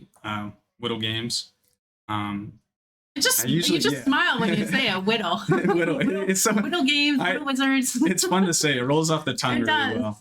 Well, thank you so much. I appreciate your time. And if hang out for just a hot second, our broadcaster will take us out. And thank you so much for spending time with us. Thank you for letting me talk about it. It was great. Thank you. Thank you for the time. Yeah. Awesome. Thank you. All right. Thank you. And we're going to be out.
back again. I am Shiniferous. I stream primarily on Twitch, and I am here to bring to you another one of our esteemed devs. Tell us about you. Who are you, and what are you doing? I appreciate it. Ben Albert. I'm a solo dev of a game called Lumina Rush, which is a minimalist speedrunning platformer game, very similar to Super Meat Boy. You're just a box. And yeah, I built this whole game in a year, and it's out on Steam right now, which is crazy. Right now. Go check it out. Okay, Yeah. and you said the name was? Lumina Rush. Lumina Rush. All right, fantastic. How long was this a project for you? Yeah, Are you still working on it with updates? I still update the game to Okay. make sure all the bugs are fixed. I'm very passionate about keeping it clean. Love it. And love the community. But yeah, it's been a year-long process of me just working on the game by myself. The only thing I went out of my way to get help with was music, because I think that a box just by itself really goes hard with a big, awesome soundtrack. So I played games like Just Shapes and Beats that has a very similar aesthetic, and I was very drawn to that. And yeah, I'm still making, there's a level editor in the game, so the community can actually make their own levels and keep the game. I love that. If they want more levels, then you can make it, which is really cool. And I make my own levels, and I try to beat everyone's levels that they make, which is a challenge. So this sounds very interactive. Yeah. So how do you, I guess like all you gotta do is get the game and you can just jump right into making those levels? Oh yeah. You Like can, super user friendly or? pretty user friendly. Yeah, Okay. super user friendly. It's it doesn't have all the features, but it has most of the features for you to just make evil, fun, crazy levels. There are some evil level designers that I've found, but it's but been that's fun. great It's though, great. because I think that being able to get that kind of variety really almost drives another level of engagement. It does, because Right? you get used to my levels, and you'll love them or maybe hate them. Who never knows. But then to be able to create your own, to maybe be a person that likes to create levels rather than just play levels, there's those people, which is great. I love Okay. to cater to this audience. Well, what was the inspiration for this? I mean, it sounds like a very unique concept. Yeah. So I'm curious to know, how did you go from here we are at this point in time to, you know what, I'm going to make a game about a box. Like talk me through this. Yeah. So I've always been wanting to make a game. This is my first ever fully complete game. And I've been dabbling in this Congrats. game engine. Thank you. I'm very proud of myself. And I've been dabbling with making projects and then throwing away these projects, realizing they're way too hard, they're way too ambitious. And this happens to a lot of game devs, I feel like. But then for me, I got to a point where I was like, hey, I can make a very simple concept, make a box moving around fun. Then I think I can make that a game. And that was the inspiration. And the whole concept was fluid movement. So you're a box, you can slide on the grounds, you can propel yourself with this gun. And it's all about just moving through the level as fast as possible. And it's it's a timed event. It is. So it caters to people that just want to beat the level, which is kind of like the casual audience, and then the speedrunning community, which is the people that want to beat this level as fast as possible, be on the top of the leaderboard, and make sure they shave off that 1 millisecond, which is crazy. But they're incredible at the game. So yeah. You know what? I have to ask. So I mean, you as a one-man show, and you've already said, I've tried other projects. They were a little too ambitious for you. Why not bring someone else into the process for some of those games? Why kind of double down on going singular versus like having a partner and following up on some of those other games? I think for me, it was this point of not having the confidence at the moment of my own skills. I didn't want to jump into a team and then let that person down. If I wanted to fully rely on myself, I can let myself down, but letting someone else down, if they're an artist, a musician, I can't do that unless I know I can make something quality. So I'm just like, let's see how far I can go by myself. Let's just see if I can make something fun. And the cool thing is, I truly think I did make something fun. So then now I have that confidence. I can make something fun. And now my next project can be like, hey, we can work with someone else. And I have that backing of, I can make a fun game with a box. Well, I think the fact that you find your own game fun says a lot. I mean, if you don't find your game fun, then that's clearly an issue. Yeah. So, the fact that you talk about it with passion, you talk about it with engagement, you talk about it with integrity. Yeah. I think that's something that we kind of don't emphasize a lot. And to be able to say, I don't want to let somebody else down says a lot about your character. Yeah. So kudos to you. Thank you. I think that that's, a very important point to all this in that, if you do want to go into a partnership, you have to really think about the people you're going into that partnership with, 100%, right? 100%. What do you wish more people knew about your game? Is there anything specific or challenging that you may have had, or like what you might have struggled with, or any secret story that we should know about that you don't really want to tell? There is a story in the beginning process of Lumina Rush where I was making the game for like 3 months, and it was a completely different game. It was a game where you were throwing a gun off of a wall and catching it in midair and shooting it. It was this more of a puzzle-based game. Okay. And I got to a point where like I was playtesting it with some friends and I got a lot of feedback on how it was. And I realized the game wasn't good. And then I realized, I was like, I either need to scrap this or pivot to a different style of game with it. So the game was originally called Charged Up, and it was this puzzle-based game. And then I took a big look at the game and took one of the most unique mechanics of the game, which is the concept of throwing the gun off of a wall, and scrapped it, which is a very hard thing to do as a game developer, but it was too hard and too clunky, and it was just unique for the sake of uniqueness rather than for the sake of fun gameplay. And then I started to just lean into, let's make it as fun as possible. And that then was, so essentially I had 2 games, and then I moved into what is Lumina Rush today. So let me ask another question on this point. This might be a difficult one to answer, but I'm going to ask it anyway because inquiring minds want to know, meaning me. So when you had that moment where you thought that first game wasn't fun, did you start to question your ability to make a game? What did you get inside your head a little bit? Did you start to have those self-doubts? Oh, 100%. It was like when you go through this process, you have those questions, those lingering voices of, am I good enough?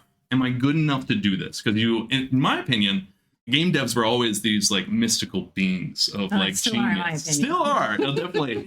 And so it reached this point where it's like when something goes wrong, especially on that level, you question so hard at yourself.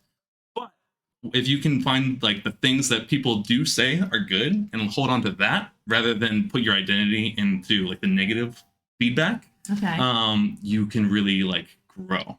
See, take note. Yeah. Take note, peoples. His whole game, his first game, he was like, it's trash. And it essentially sounds like you started over, except for a few elements that you really did like. And you did get inside your head a little bit, but you got yourself out. Now, would you say that was more of a singular process, or you were taking on the feedback? Like, how would you say? Because I think that that's important for a lot of people to kind of understand about the dev process. It's not all moonlight and roses. No. Right? There's a lot of moments in time where I think you can get inside your head, question your ability, and it's important for people to understand you're doing this for a reason. Yeah. Your passion's driving you to do this. Don't give up. Yes. What would you say? How would you advise anybody else who's coming up as a dev, as a new dev, to try and stay out of that headspace? Yeah.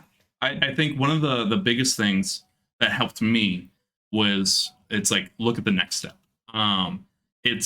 You'll be looking at the whole game and be like, this is a mountain that I need to climb and I'm all the way at the bottom. But if you always just look at the next step, like every day is a next step, you make just a little bit of progress, that goes so far. And sure, you're going to have problems and things are going to break and things are going to fall apart. But if you keep doing that, you have that mentality of, you start looking back at your previous self and realize how much you've grown. And if you compare yourself to your past rather than the big games that are blowing up, you'll have so much more confidence in what you're doing rather than beating yourself up that it's not the next big game that's going on. Well, that's all very inspiring. Honestly, I think more people need to hear that message and realize that, it is a process. And where you are today is not where you're going to be in 3 months. So you sound like a very amazing human being for being able to get past that point. I appreciate that. Where can people find you, and give us all your socials? Yeah, you can find me at Battered Loot Dev on Twitter. I have a YouTube channel called Battered Loot Studios that talks about the game dev journey. And I'm Leroy's Bro on Discord. That's all my social. It was great talking to you, man. I can't wait to see this game. I can't wait to play this game. This sounds unique, and decidedly intriguing. I appreciate it. So yeah, that's great. All right. Well, thank you guys. We will see you shortly with our next guest. Okay.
Again. Hi. Thank you so much to Shy for some really great interviews for the past 30 minutes.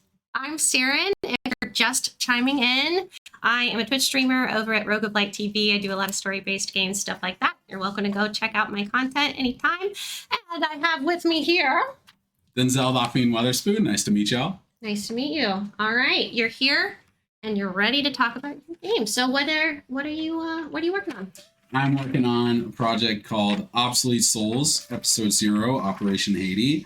All right, the anime name. We get it all the time. Dante from Devil May Cry. Got it. So essentially, we're working on a video game that's trying to bring more Haitian and Caribbean influence into the game space. I love. Just haven't seen it, and we have like a really strong Haitian background for our dev team. Oh, cool. So with this project, how big is your dev team? There are 6 of us. Okay, cool. But I feel like it's more like 4 who are constantly working on stuff, and then the other devs are more for like contract work. Yeah. But they've been like so consistent with us that it's like they're like part of the team. Exactly. Yeah, cool. We all fam over there. Yeah, love. But I originally started working on that project with my mom, actually. Aww. And I mean, if you ask her now, she'll be like, I have nothing to do with this. But don't throw me in this. Right. But Mom, if you ever see this, I'm throwing you into it anyway because you deserve it. But yeah, no. So I'm just really glad that I was able to actually like keep this team together and we were able to really like push forward with the Haitian concept. Okay. So if I can go a little deper on the project. Please. Yeah, go for it. So the Haitian aspect is one side of it. It's really big. Like we have a whole bunch of like real gamified like Haitian locales. So like in the demo that we have here, the first area is themed after Labadee, which is like a big like tourist like beach spot for Haiti. And then you can go into like another area that's based off their capital, Port-au-Prince. And then the last area is based off of Tortuga, which is more like jungle-esque. Yeah. We're gonna have full translations in English and Haitian Creole. We're gonna have Haitian Creole voice acting as well. And even when you're like listening to the soundtrack as you play, there's like Haitian guitar and you could hear like the compa influence in it. I'm getting chills right now. This sounds so cool. Yeah. Yeah. I don't know if you'll get a break later, but you should definitely swing by. Yeah, try it out. Now, he knows what he's doing. He's like, hey, you should play it. Come play my game. I know what I'm doing with the game. I don't know what I'm doing with the snowflake. Hold it this way. But it took me like 3 interviews before I got one that looked like a snowflake. So yeah, I'm trying to like low-key copy you, and it's just not working. No, this isn't it. This isn't it. All right, so while I fix your life over here. Yeah, I got like a paper airplane on the way. So you talked a little bit about the inspiration. So you wanted to kind of like, you really just you're so right. I mean, you don't see a lot of games with like Haitian background and everything. I think that's so cool. Right. What's the actual gameplay of the game? Like, so what are you doing? It's a 2D beat 'em up. Okay. But we kind of fell into like calling it a 2D action game at one point because it's a lot more expansive than the typical beat 'em up. And yeah, and you said something about like the first zone. So like, are you moving through the zones? Like, because with beat 'em ups, I'm thinking more like stages. So right. Like, so it is more so cut the like. bottom and cut the grays. Oh, sweet. Okay, not too big of a cut. Here. So I say zones because like multiple zones will make up one area. Yeah. But we're trying to push more of like an arcadey feel with this. Okay. So the demo that we have here, right now, Steam, Xbox Series S and X, and Xbox One through backwards compatibility. Okay.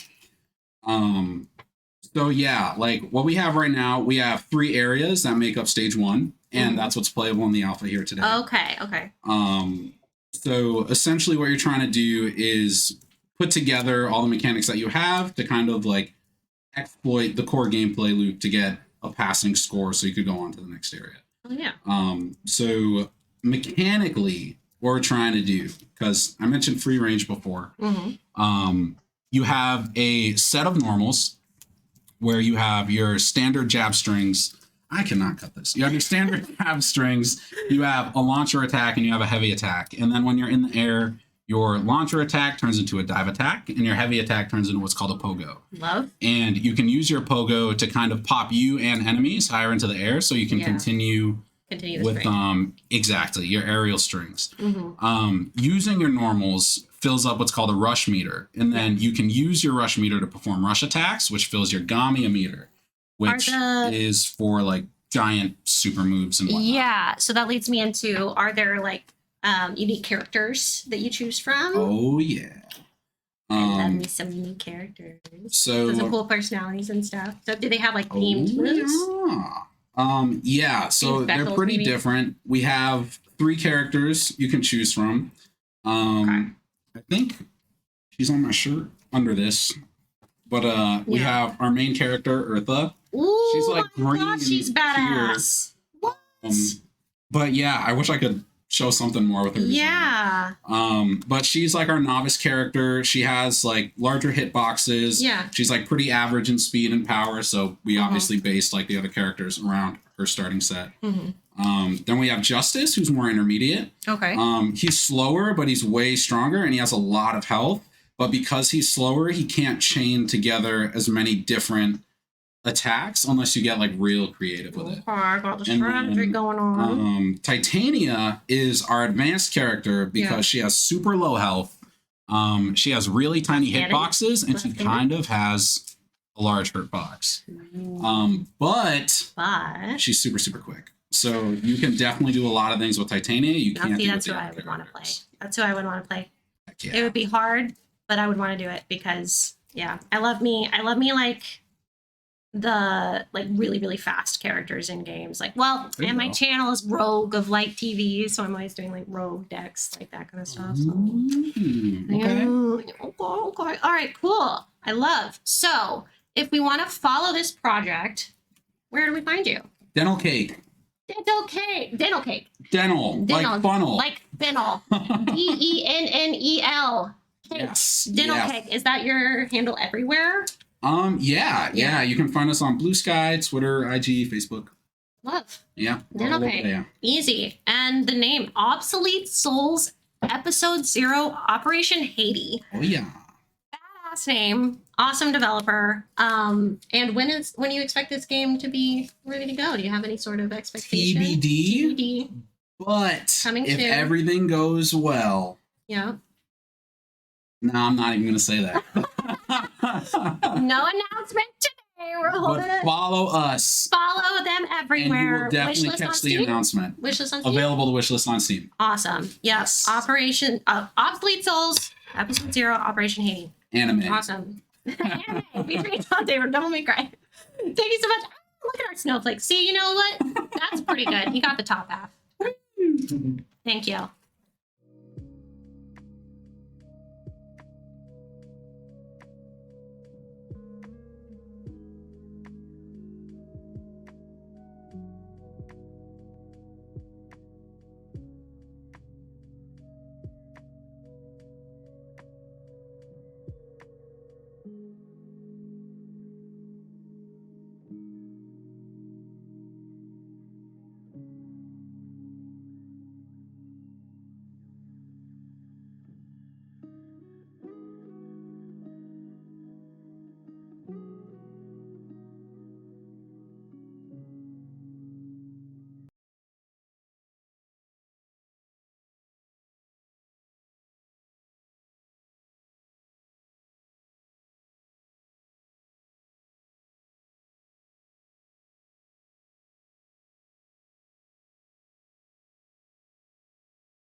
Hello, we are back again. I feel like I keep saying back in like different voices every time I come back. If you are new, if you're just dropping by the channel, my name is Siren. I run a Twitch channel called Rogue of Light TV. You can find me everywhere at Rogue of Light TV.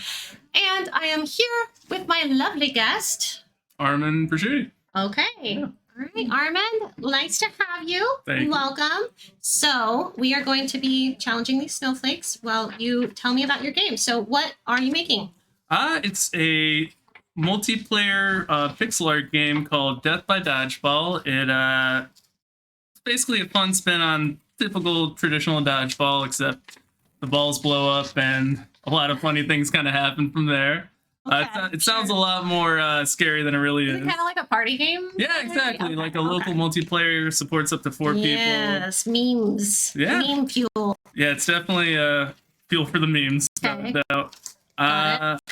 Yeah, it was a lot of fun to make. Yeah.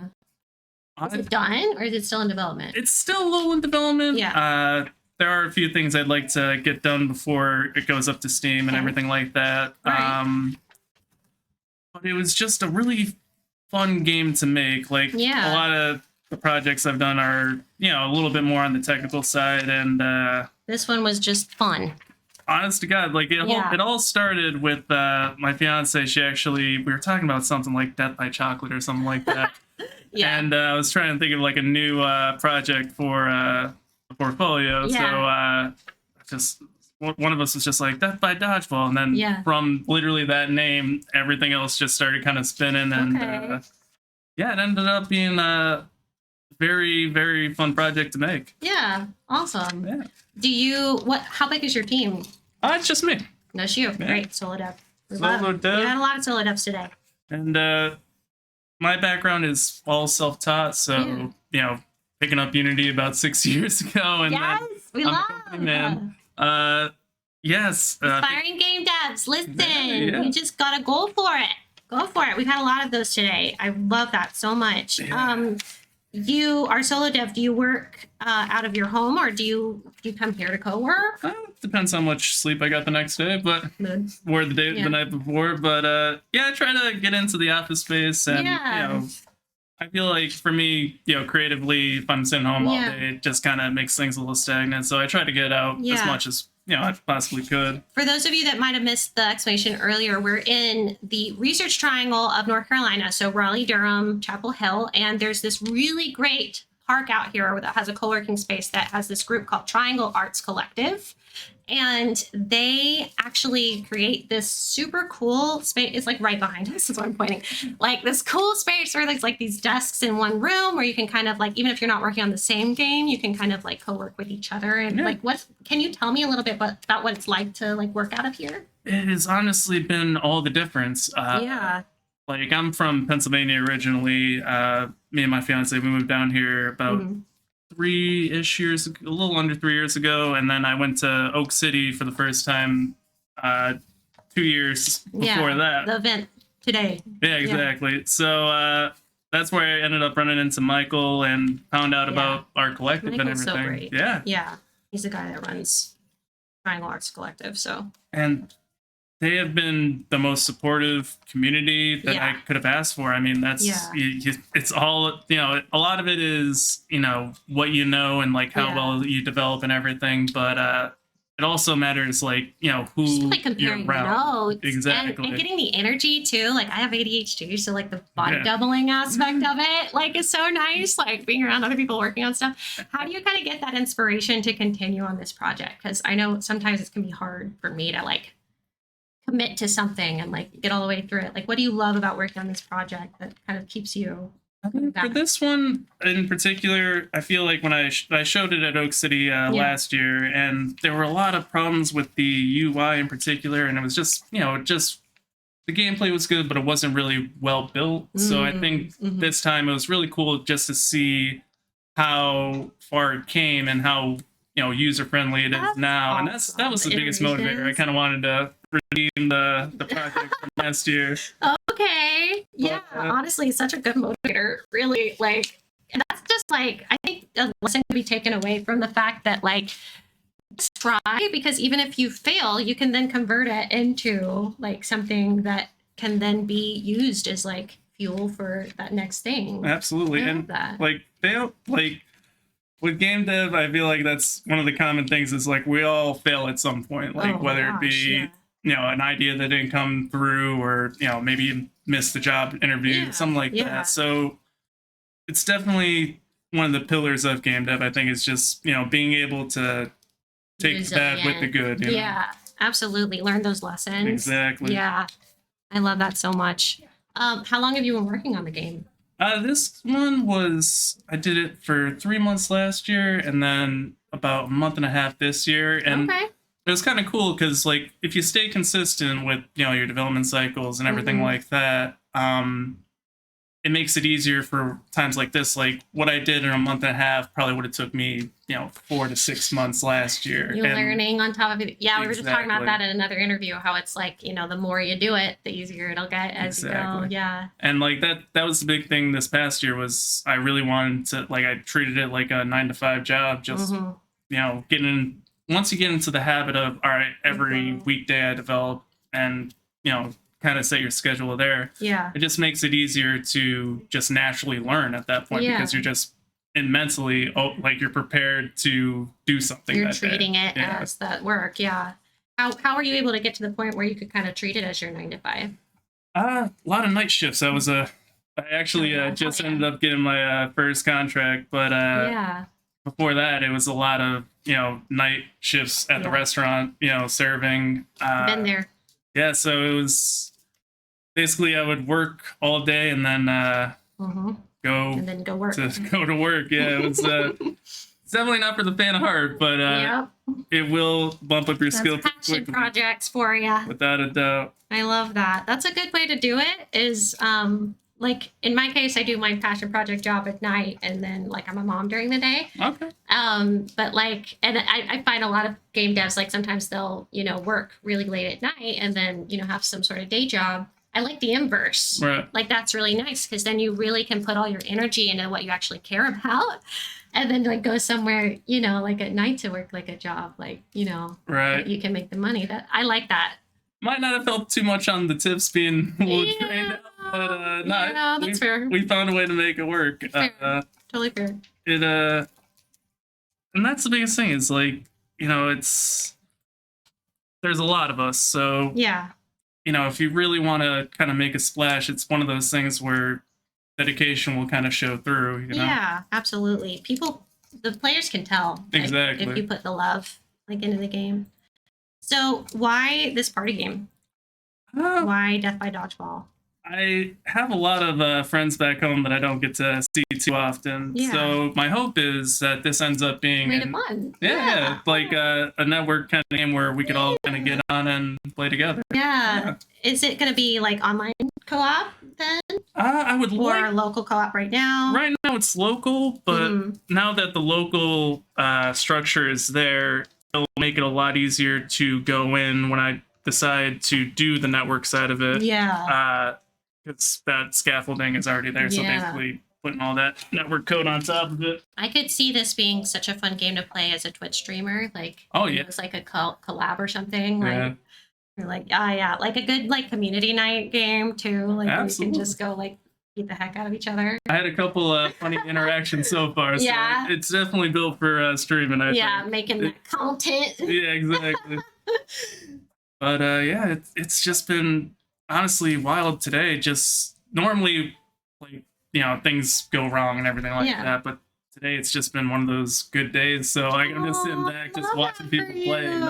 Especially after having like maybe it sounded like a more negative experience before. I mean, it was a good experience. I think it's more like being your own worst enemy a little bit. Oh yeah, but me every day. Yeah, yes, I get that. So like for me, like I didn't personally like how some of the flow went last year, so it was definitely nice today to like just be able to sit back, watch everyone play, and it just works. Yeah. Don't you love it when it just works? The plan comes together. Yeah, the plan comes together. Yeah. That's amazing. Do you have any tips for someone like aspiring to be a game dev? Make games early. Let people play them often. Make games early. Let them play them often. Like it doesn't need to be anything like massive or anything like that, but just getting something out there and getting people playing it. I feel like a lot of people will, sit on their, they'll put a year into something and not let anybody ever touch it. And then when they finally go to release or anything like that, let them see the baby. Exactly. Because that's hide it away. Don't be afraid to put it out there. That's how you find out what's wrong with it. Absolutely. I love that. Really good advice. Really good interview. Thank you for being here. I appreciate it. Nice to meet you, Armand. Yeah. So, Death by Dodgeball. Can you wishlist it yet? Not yet. Not yet. But it is available on itch.io. Itch.io. So itch.io, Death by Dodgeball. So make sure to go and check that out. Is there anywhere that we could follow the project? Is that the best place to look for updates? That'd be the best place to get the most recent build. And if you want to, I'm starting to build a little bit of community now. So there is a Discord link. And Discord link on the Itch page. Yeah, okay, great. Absolutely. All right. Thank you so much for being here. I appreciate it. Thank you.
We are back. Hello, hello, hello. I am Shiniferous. I am a variety content streamer, mostly following into the mental health space as well as NFL, fantasy football talk. We cover a lot of stuff. But today we are here with my new friend, and you are going to tell us a little bit about you and your game. So why don't you go ahead and introduce yourself and take us in? Yeah, my name is Thomas Gelman. I am one of the lead developers and founding members of IdeoAim. We're developing a game called Apocalypse Approaches, which is sort of like a top-down 2D roguelike. Those are pretty common in the indie space. The main sort of twist, the main core mechanic that we have is that instead of a traditional like health bar layout, you have a timer that represents the amount of time you have remaining in the run. That is also directly tied to your health, how long you stay alive. So if you take damage, you actually lose extra time. And when you defeat enemies, you can gain time back by picking up little time XP orbs, basically. That also plays into some other currencies like roguelikes. We have a little shop. There's some gold that you can find, but if you don't have enough money, you can pay the difference in time. So you can choose to sacrifice a little bit of health to get that good sword that you really want. I like that mechanic. That's new. Like I haven't heard of any other games that have that kind of mechanic. Yeah, this was a really fun idea. It actually started about a year and a half ago when a few members of this team did a game jam. As many indie games start as a game jam. It was a different genre. It was a turn-based roguelike setup where you have a turn-based system. There's a timer ticking down certain spells you can cast as this knight proceeding through this dungeon would cost extra time. And when you ran out of time, you would be thrown into a boss fight. And you had to see if you were equipped for the boss fight and if you could beat it in 5 minutes. Oh boy. So that was the original sort of jam version of the game. So we took the concept of time as a resource, as a currency, and transplanted that onto a top-down action roguelike like your Hades or your Gungeon or your Isaac. We have a demo that was released last night / this morning. Really? Yeah, we have it on display here at Oak City. It consists of a early development version of the first kind of area. We have a narrative going on. Obviously, the game is called Apocalypse Approaches. The main character is basically sort of stuck in a little time loop, having that play into the narrative after they sign a contract that brings about the apocalypse, the end of the world. And they are constantly trying to fight their way through these burning, decrepit landscapes in time to stop the apocalypse from happening. I need to read this snowflake thing so I can remember how to do this. So this game sounds kind of dark. Yeah, it is pretty dark. And I gotta say, it kind of sounds a little stressful. It definitely is stressful. The timer's always ticking down, which is hilarious. We have people, a little oversight that we had was, they're trying to learn these controls for the first time, and the timer's already ticking down. Yeah, that would be me. That definitely would be me. It's a lot of us kind of screaming the controls at the people playing the game for the first time. Oh, that's funny. And yeah, it's funny. It's fun. And reminding them that they have certain abilities and stuff, like there's a parry on the sword. They have plans for more weapons. Currently, it's just a sword you can find with different like modifications and stuff. So it's not just a one and done. You're going to keep investing time into it and updating it. Like everybody's on board. Now, how big is your team? We've got about 6 people with on the team, kind of full time as dedicated members, and we've had a little bit of help from some extra friends here and there. Fantastic. Who's doing the background noises or the music? So that would be my a really good friend of mine named Cam. She is a super good musician and audio designer, and she has developed an adaptive soundtrack actually as you're playing the game. When you're in combat, like a drum beat comes in. If you're running out of time, you can hear a clock ticking faster and faster. Really, you had to throw in that clock ticking. Okay. Oh yeah. You're stressed out enough, and guess what? Now you got a clock ticking. A bass synth will come in. It gets all distorted. It's really, really stress-inducing. It's really comfortable when you have none of that going on. You're like, oh, like. But I actually like that. I'm like, you know what? I think I want that kind of punishment in my life. I mean, it's a little bit of playing into the sort of speedrunnery mentality a lot of gamers will have when it comes to games, right? Where it's I just got to get this one last upgrade, or do I have the time for it? Would it be better for me to go for this upgrade, or should I actually just skip it and go see if I can find some enemies, get some time left, get some time back, and then just barely make it into the next floor? So it sounds like you got to manage your time, your resources. Just got to kind of stay on top of a lot of things. Yeah. and I mean, are you finding anybody giving any kind of negative feedback, or is everybody like totally dialed into this play style? Like what's going on? I want to hear. There's people are pretty dialed into it. Of course, we're getting some feedback. There was an older kind of system that we had for our levels, which played into how we designed a lot of the enemies. And anticipation of today, we weren't able to change the enemy specifically very much. Okay. So now that we have a lot more sort of tight quarters combat, the enemies which were developed for a much more open area are a lot more threatening. So but there's a lot good, of though, because you want a challenge. You don't want something that's easy. You want a game that's got some meat to it. Yeah, absolutely. And there certainly are a lot of roguelikes out there that are just kind of like get good when they hit you with some challenges. But yeah, so that's one of the main pieces of feedback I think we've gotten. Okay. But yeah, we've got I think we've done a pretty decent job preparing for today. Personally. Yeah. Other things. Yeah, tell me all the dirt. Like, so was it easy working with a team of 6, or I mean, like, these are some close friends. So we, okay, so you guys know how to fight and resolve. Yeah. Okay, so you know what?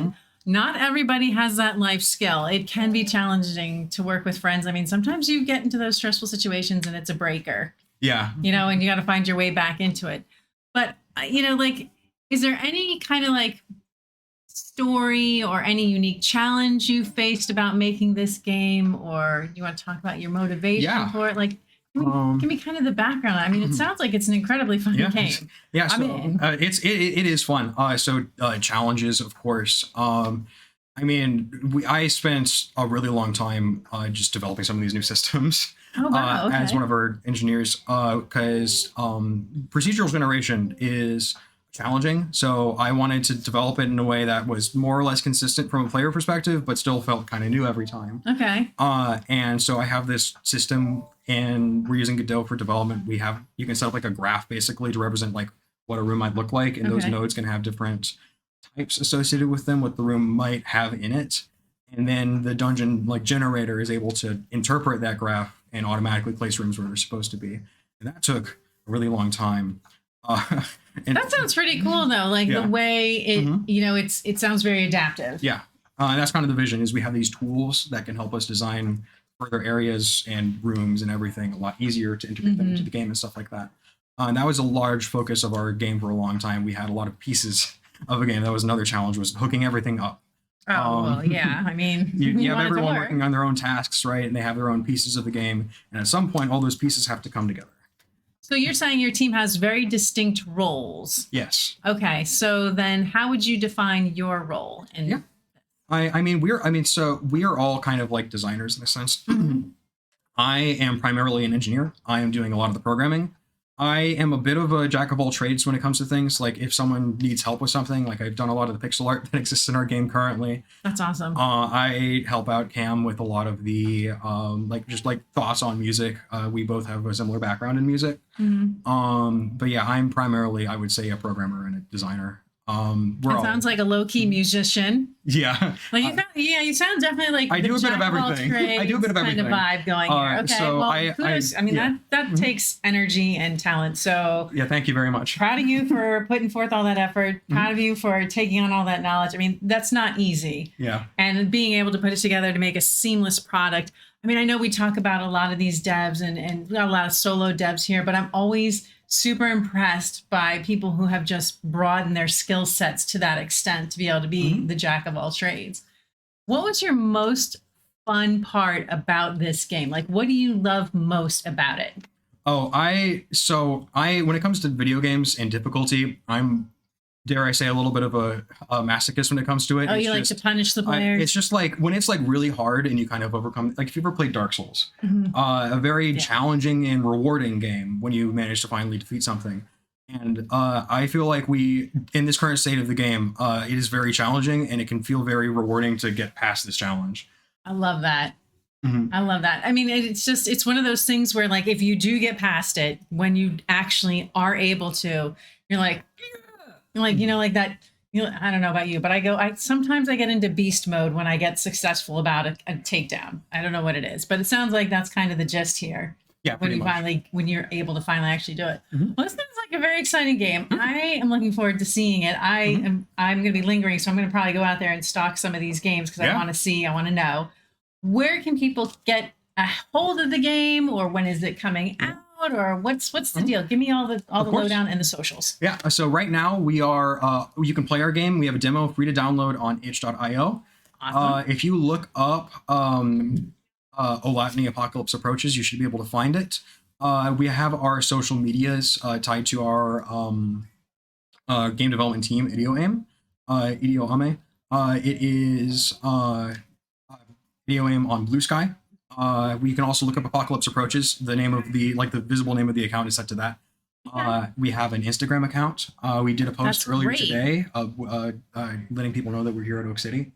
You can find our build on Itch, and you can follow those social media accounts for different updates. Also, you can follow the Itch page. They'll get notified anytime there's any change to the Itch page.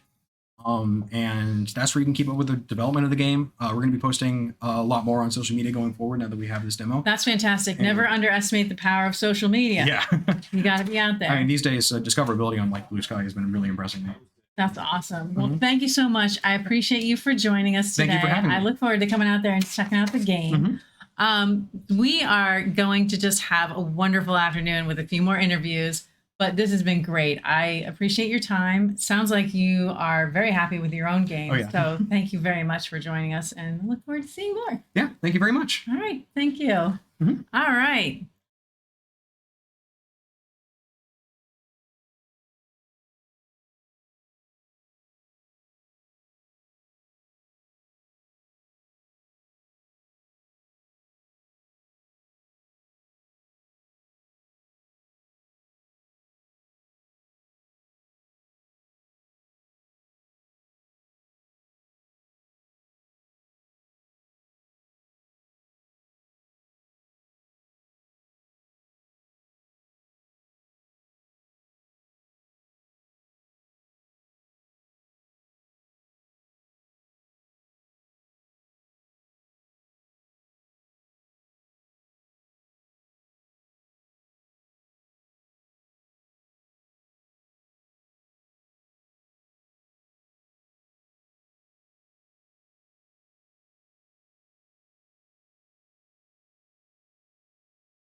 All right, we are back again with our next dev. This is an exciting day. We are meeting so many cool, interesting people, and I am learning so much about the dev world. This is incredible.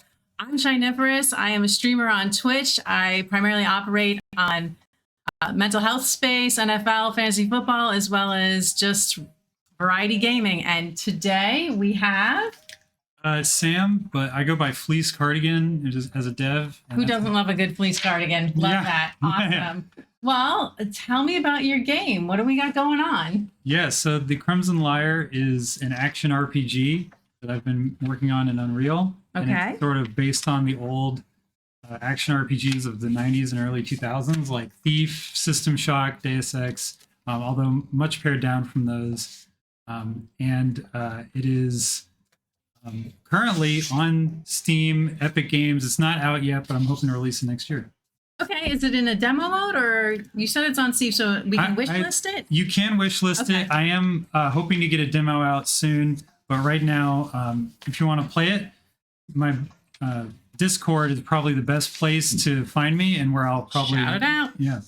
So if you just go to crimsonlyre.com, that's where you'll find all the links to the Discord. And the Oh, I Steam page. love that you made that so easy. Yeah. That's just stellar. I love it when people give me the efficiency link. and just as a reason to go on Discord, Okay. I've been talking with people on my Discord today, and I have a few shout outs to do. If Let's that's go. all right. Let's hear it. Give them out. So first, I want to shout out Archer660. Hey, Archer. Thanks for your help with some of the writing on this game. Elderfire. Elderfire. Thanks for joining the Discord. And then Fair Noir Games. You know, my friends kind of spread out over the United States. They're working on a cool new horror game called Where They Go. So check that one out too. Ooh, okay, I'm in. I like the horror genre. Fantastic. Well, all right. I appreciate the shout outs. I'm sure they do too. I mean, we love a good shout out. Yeah. All right, so give me more info on this game. Labor of Love, Passion Project. Passion How long Project. you been working on this? Give me the details. Yeah, I've been working on it for 5 years. It's a passion project. I do it on nights and weekends. So it's been a little bit more slow going than I would have liked, but I do finally see, I think, the end of the tunnel. Light at the end of the tunnel. Well, it sounds like you're making good progress. I mean, it sounds like you have a vision for completion. What's your roadmap? So now all of the systems are in the game and most of the content, I'm just refining it for this last year that I'm working on it. So Okay. that, by the time you guys get to play it, there's very few bugs / errors. Sorry, am I doing this right? So what you want to do is, we're just going to take a quick hot second. So you take this side, flip it this way. Okay. You take this one and flip it this way. Sure. I'm not doing this super nice, but you're getting the gist, and then you just lop off the top and then cut out the gray. We're making our snowflakes. We are on it. And I've gotten much better at it. I don't have as much practice at this. Listen, I just lop off the top of that bad boy. All right. There you go. But yeah, so Passion Project. Yep. You've been working on it for 3 years. 5 years. Oh, 5 years. Yeah. 5 years. Yeah. And some of the story is based off of old Dungeons and Dragons campaigns I did with my friends back when I was in high school. In fact, the name Fleece Cardigan comes from playing D&D from when I was a kid. Okay. So, yeah, it's been pretty good. I learned a lot through developing this game. I'm still pretty new to it. I've only been doing it for like probably 7 years now, so I still have a lot to learn. But You know, there's only one way to do it. One of those fields, like there's always something to learn, whether the technology's changing, the apps, the resources, the assets that you can use, like all of that. I mean, like, are you intimidated by any of that? Are you like, I'm just going for it? No, yeah, I'm just going for it. I mean, my day job is one of those things. It's, I like my day job, but it's not super creative. And so just the fact that I have this outlet, when I do hit, roadblocks or challenges, it's kind of a game for me, and something that I enjoy doing. So, What's your favorite thing about the game? oh, wow. My favorite thing about the Give me game, more than one thing. well, I would say that my favorite thing about the game right now is all of the great voice acting that's been put into it, and just like the amount of help I've had. So a lot of people that have done art for the game, studios that have helped me with the music. You know, I have friends that are professional voice actors that, you know, were kind enough to help with some of that. And so I feel like there's a certain production quality that I've been able to achieve, even though I am just a small indie that's sort of self-funding this myself. Can I just say though, but the way you talk about the game, you light up. You're glowing. Like I know it sounds corny, but I mean, it seems like you're very pleased with your project. Like you are very happy with your work. Yeah. I mean, I love it. I love making games, and there's something just magical about, you know, having an idea for something and then seeing it come to life and sharing it with people and seeing how they react. And you know, I take back my answer. I think my favorite thing about the game is watching other people play it, even when they're finding bugs. You know, it's just like the joy they get from it is just something. It's just something otherworldly. Yeah, it's almost like in a way, it's like a pat on the back, like an affirmation of sorts, right? When they're playing it and they like it to the point where you can sense that they're enjoying it. Yeah. It's like, I can sense that you enjoyed making it, that you're very happy with this game, that this is something that was a passion project for you, which seems to be very common amongst the devs, which again, obviously you're doing it for the right reasons in my book. You know, if it's a passion project, but you're not just doing it to make a game. But yeah, so like, even if they don't enjoy it, I feel like that's a learning experience. You know, I can see what they don't like and try to fix it. Absolutely. Yeah. What was your favorite thing? I mean, it sounds like your favorite thing to me was the relationships you crafted, but it sounds almost like you enhanced some of those relationships, that you already had people and friends in this space, but you were able to actually kind of capitalize it and go a step further. Yeah, I mean, I'm you just, know what I mean by that? I think so. I mean, I'm very lucky that I know a lot of very creative, talented people. And so, you know, just being able to talk to them and learn from them, and, you know, when it made sense, you know, use their skills. It's just one of those things that, like, when you're collaborating with somebody, you learn so much more than when you're just, you know, kind of on your own, doing your own thing. And so, you know, I've really embraced that aspect of the development.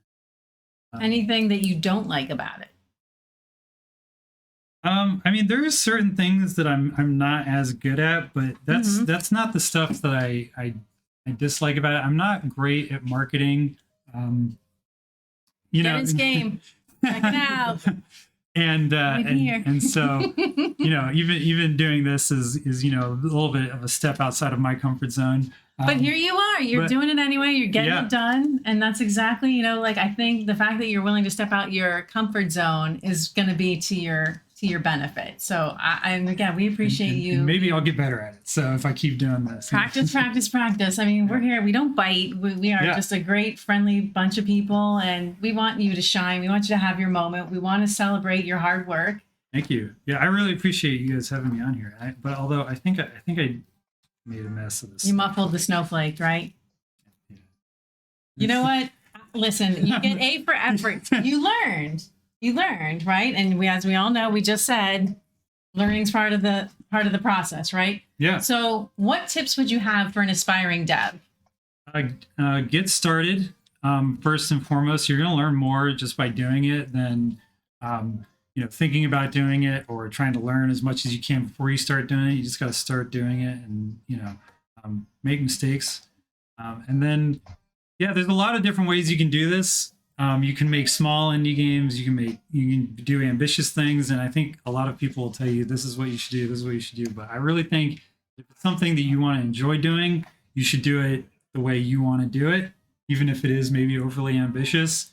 You know, there's a lot to be learned just from, you know, doing crazy things. So just go for it. Yeah.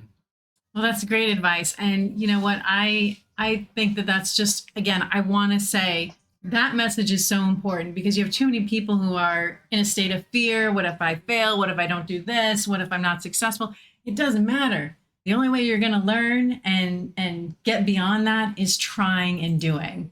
Yeah, and sometimes, you know, you learn something and you get really good at it and you just do that over and over again. But, you know, doing something a little bit ambitious and outside of your comfort zone like this is the only way to get better at it. So that's...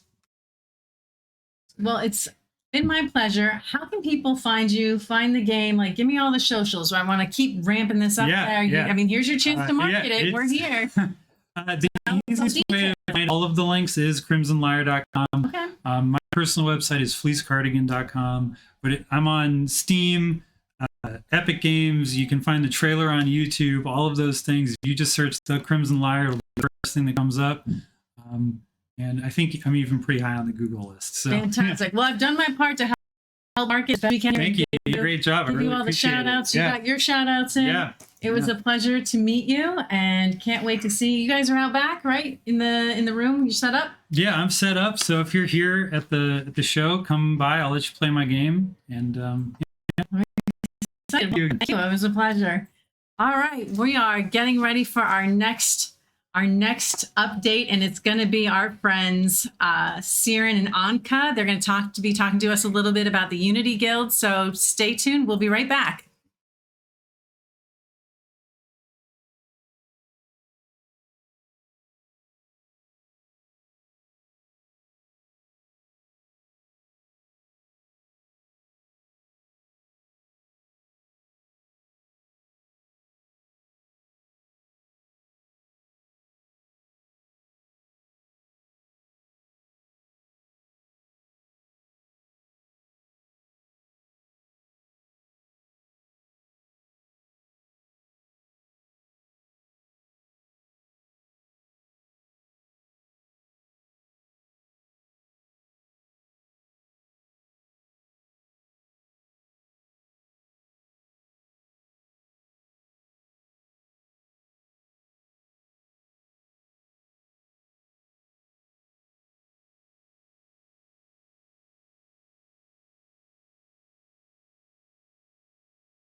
with me the lovely Anka, aka Idiosyncranka.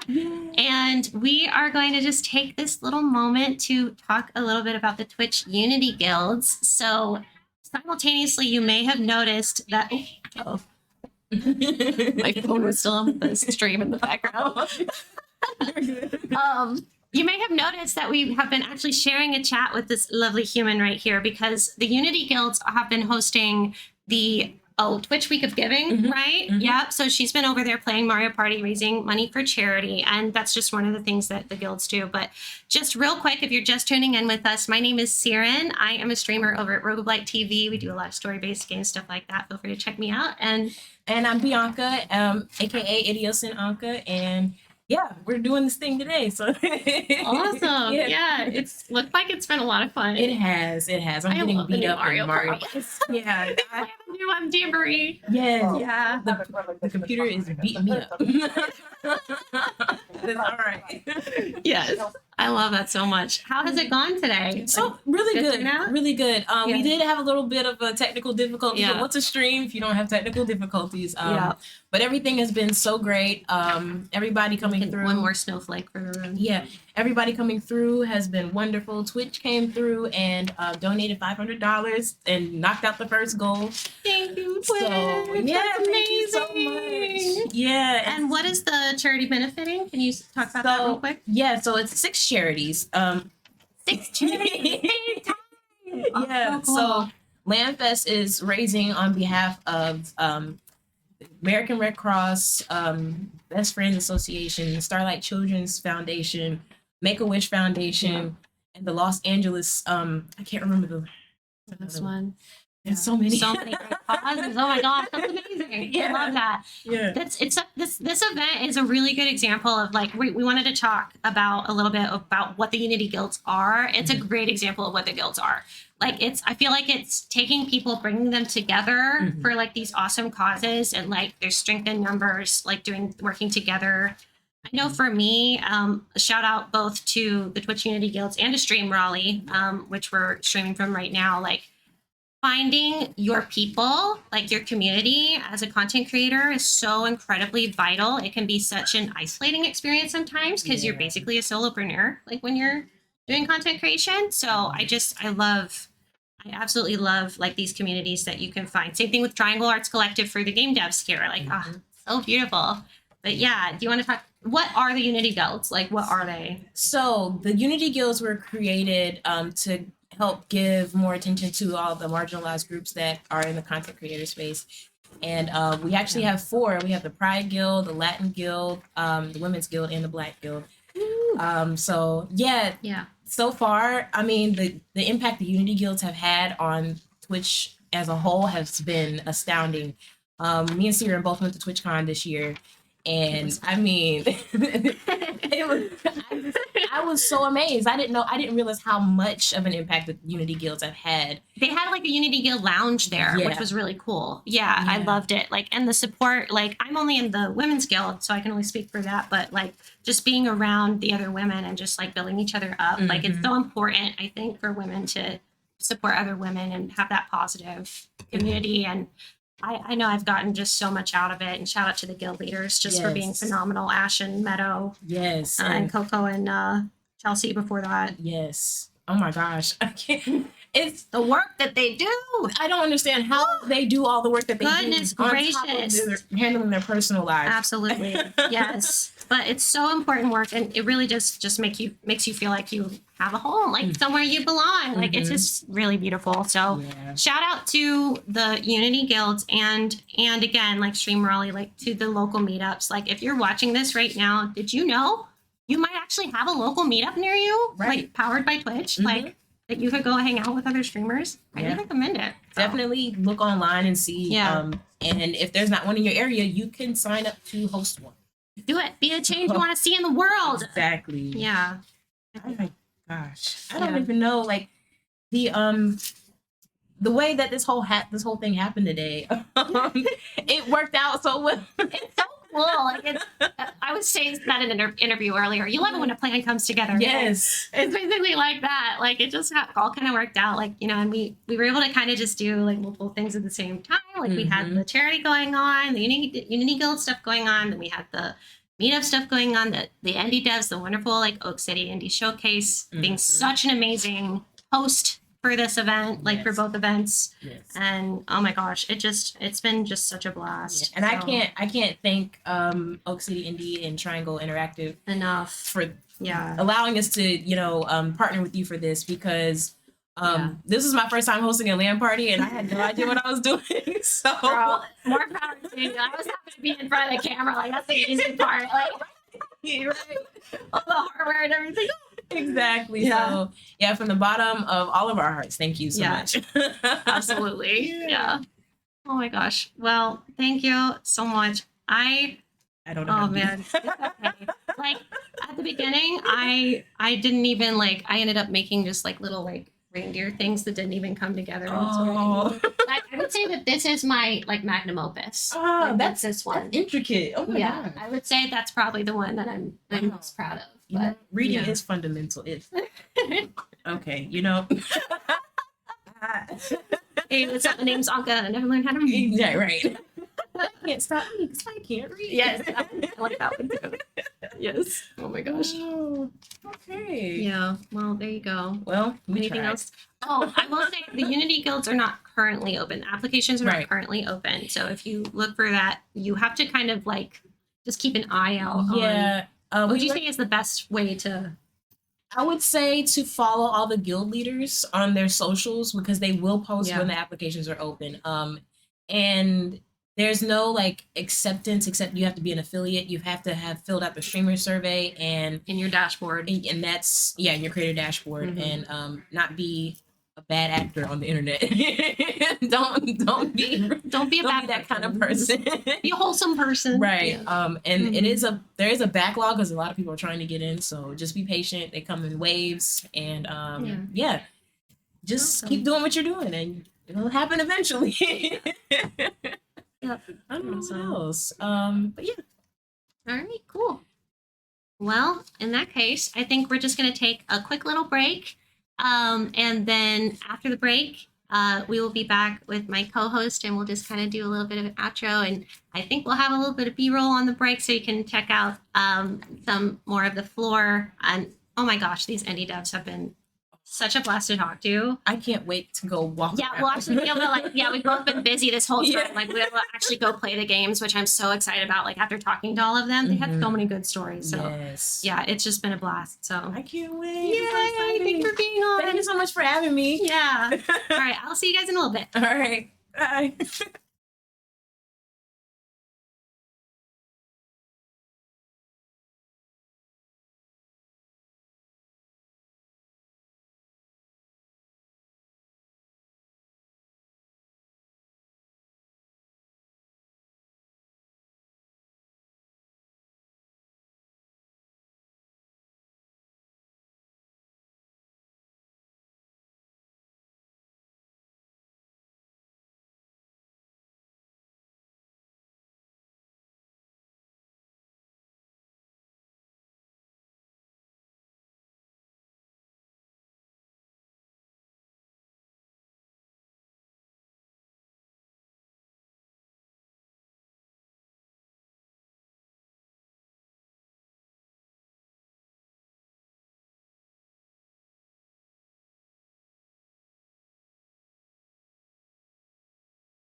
Okay, we are back for the last time, I believe. So we're finishing up. I know it's so sad. I was having so much fun. We met so many cool people today.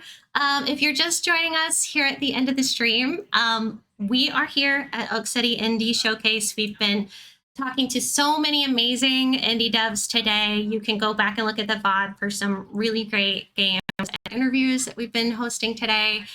Again, my name is Siren. If you want to keep up with my content, you can find me everywhere at Rogue of Light TV. I'm a Twitch streamer. I do a lot of Final Fantasy, story-based games, that kind of thing. And my co-host here, lovely co-host, Shiniferous, and I am everywhere as Shiniferous. It's just one word, and whether it's Twitter, Twitter, I said that twice. Twitch, get out there. Day. I learned so much. Yes. And not just from a dev perspective, but about the triangle, about Indie City devs, about this space, how it all functions together, how they all work together. Arts Collective. Really, just an impressive caliber of people in terms of their talent. Yeah. The depth of their talent. Their energy, their willingness to share. It fires me up. It makes me want to go create something. Makes me want to become a dev. It makes me miss it. I used to be in that world a little more. I'm like, I actually ran into somebody from my old team. Yes, I was like, oh my gosh. So I feel like this world just gets smaller and smaller. Yes, it's the same like the Twitch streamer. It's like it ends up feeling like a small town at a certain point, especially like if you're like in a niche. Like I know all the Final Fantasy streamers. Like. I'll go one deeper. I'll say viewers too. Feels like family, but like a very large extended family. Yes. Like, okay, you are my second cousin, maybe once removed. I don't know, but we still feel like fam. I'll shout out my mod Omega. He's always like, we're family here. We're more than friends. Okay, I need to do one shout out. Shout out to Sweetest Sinner 91. He is streaming on Twitch right now. It is his birthday. I'm so sorry, babe. I missed it. But I'm thinking about you, and I got you the shout out. So I love that. That's so sweet. I know he probably would have loved to have been here too, but unfortunately it's his birthday, and of course you need to do a birthday stream on your birthday. I mean, it wouldn't be a birthday without a birthday stream. Doing a birthday stream on my birthday, December 20th. 20th, you heard it, December 20th. Yeah. 20. Okay. I actually get a Friday night this time. I'm excited. I'm like, I feel like birthdays are always more fun on a Friday night. It's like fantastic. Yeah. Well, let's see. You're like, what, turning 21? 22? You got me. No. I'm turning 29. But actually, like, you know how it's like a joke? Like, people are like, oh, I'm turning 29 again. No, I'm like, actually, turning 29. Yeah. I'm turning 29 again. Yeah, you are too. Yeah. But my birthday's in January. It's both of ours. Yeah, she's turning 29 in January. So, yeah. Yeah. She's actually younger than me. Right. No, seriously, like how much fun have you had today? Because I know I've been watching your interviews from the sidelines, which you guys don't know, but I'm literally like off to the side when I'm watching her. And you light up. You have a natural. And I think the way you engage with all the candidates was very unique. And it was thrilled to learn from you and to catch all the vibes and how you run this. Because I'm a noob. So like this was just like, my first time out of the gate and just having somebody to kind of mentor and show me the ropes. And she's underselling herself because she's done like different like podcasts, different things like that. And you just this is a different setting. Oh, I don't know. And I mean, like getting to meet all these people and actually getting to see everything on the fly, like how they're putting it together.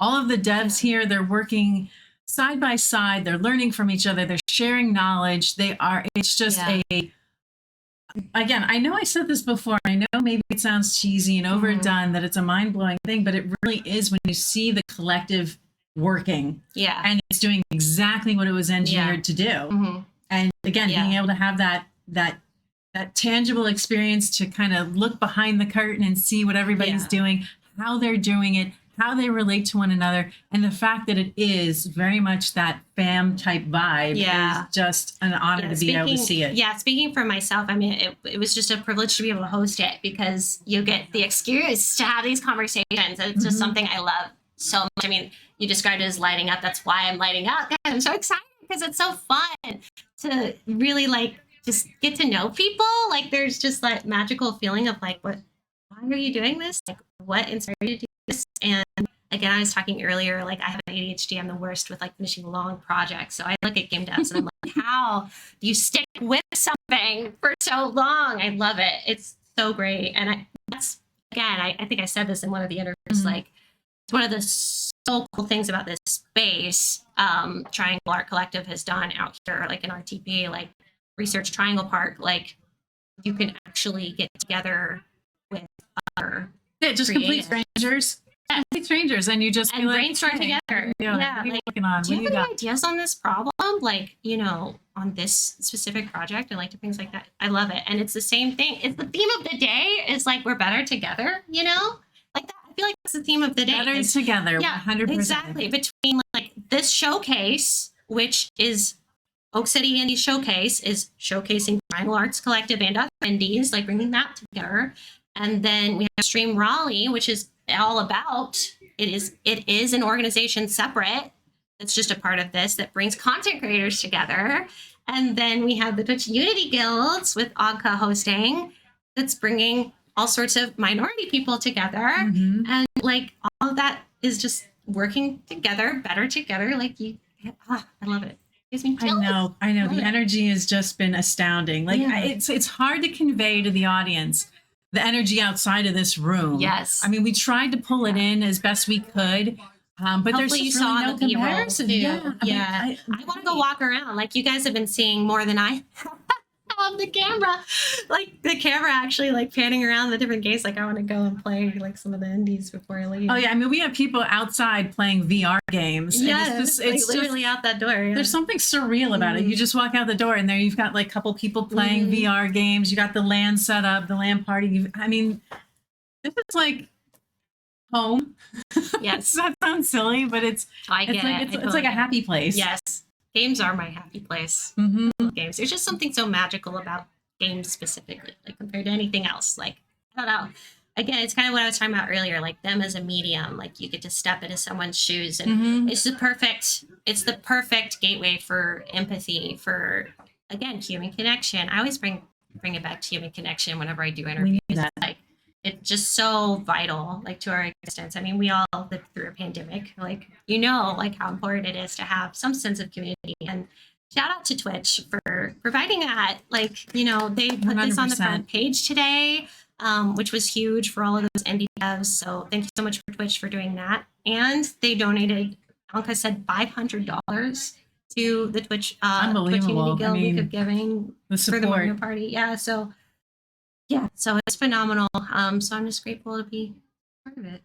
Me too. Yeah. This has just been a great fun ride for me, and I look forward to the next one. You should do more stuff with me. I'd love to do more stuff with you. But more importantly, I highly recommend that anybody who has the chance do the research, find events near you. Yes. 110%. You can be a part of this too. Yes, you can. Yes, you can. Look in your area. There are other events. There are other content creators out there who want to connect and just bounce ideas around. I actually met a Fallout 76 group when I went to the last meetup, and we talked for like 2 hours. I don't even play Fallout, but you know what?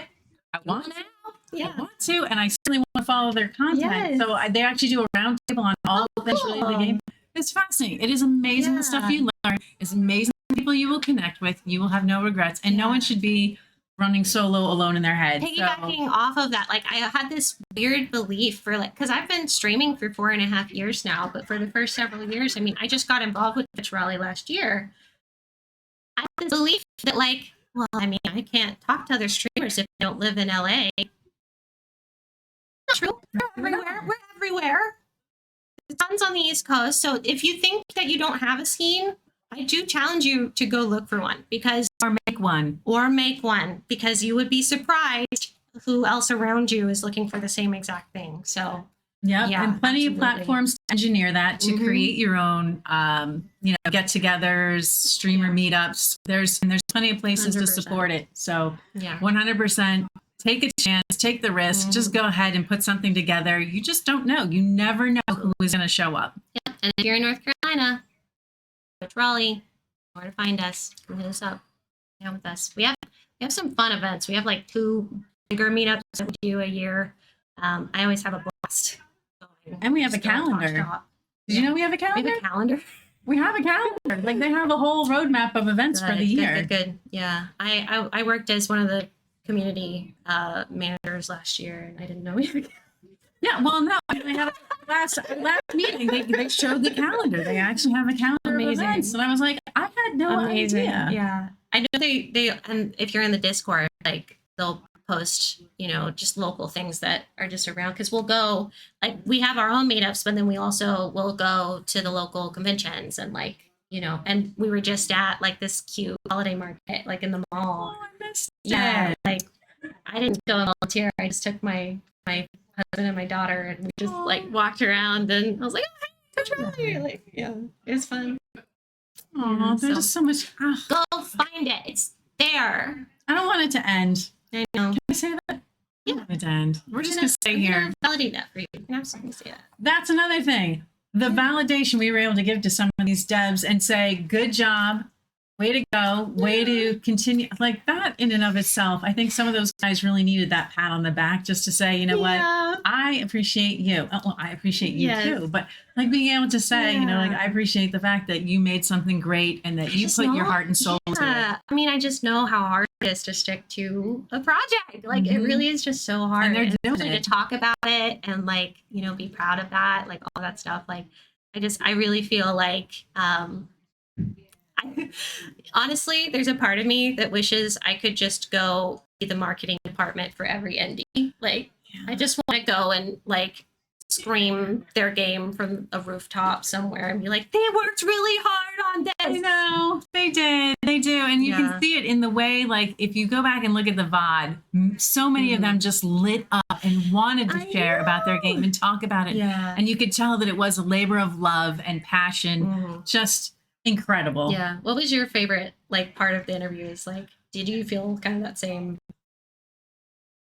I know I loved getting like the behind the scenes stories when there was one. A lot of them kind of seemed like there was, but they didn't want to fess up. You were pretty good at getting that out. Yeah. But I think that they also realize it's to their benefit to share the background. Yeah. Someone's giving them permission to just like talk about it. You know? And just like, I love getting that backstory. What about you? Same question.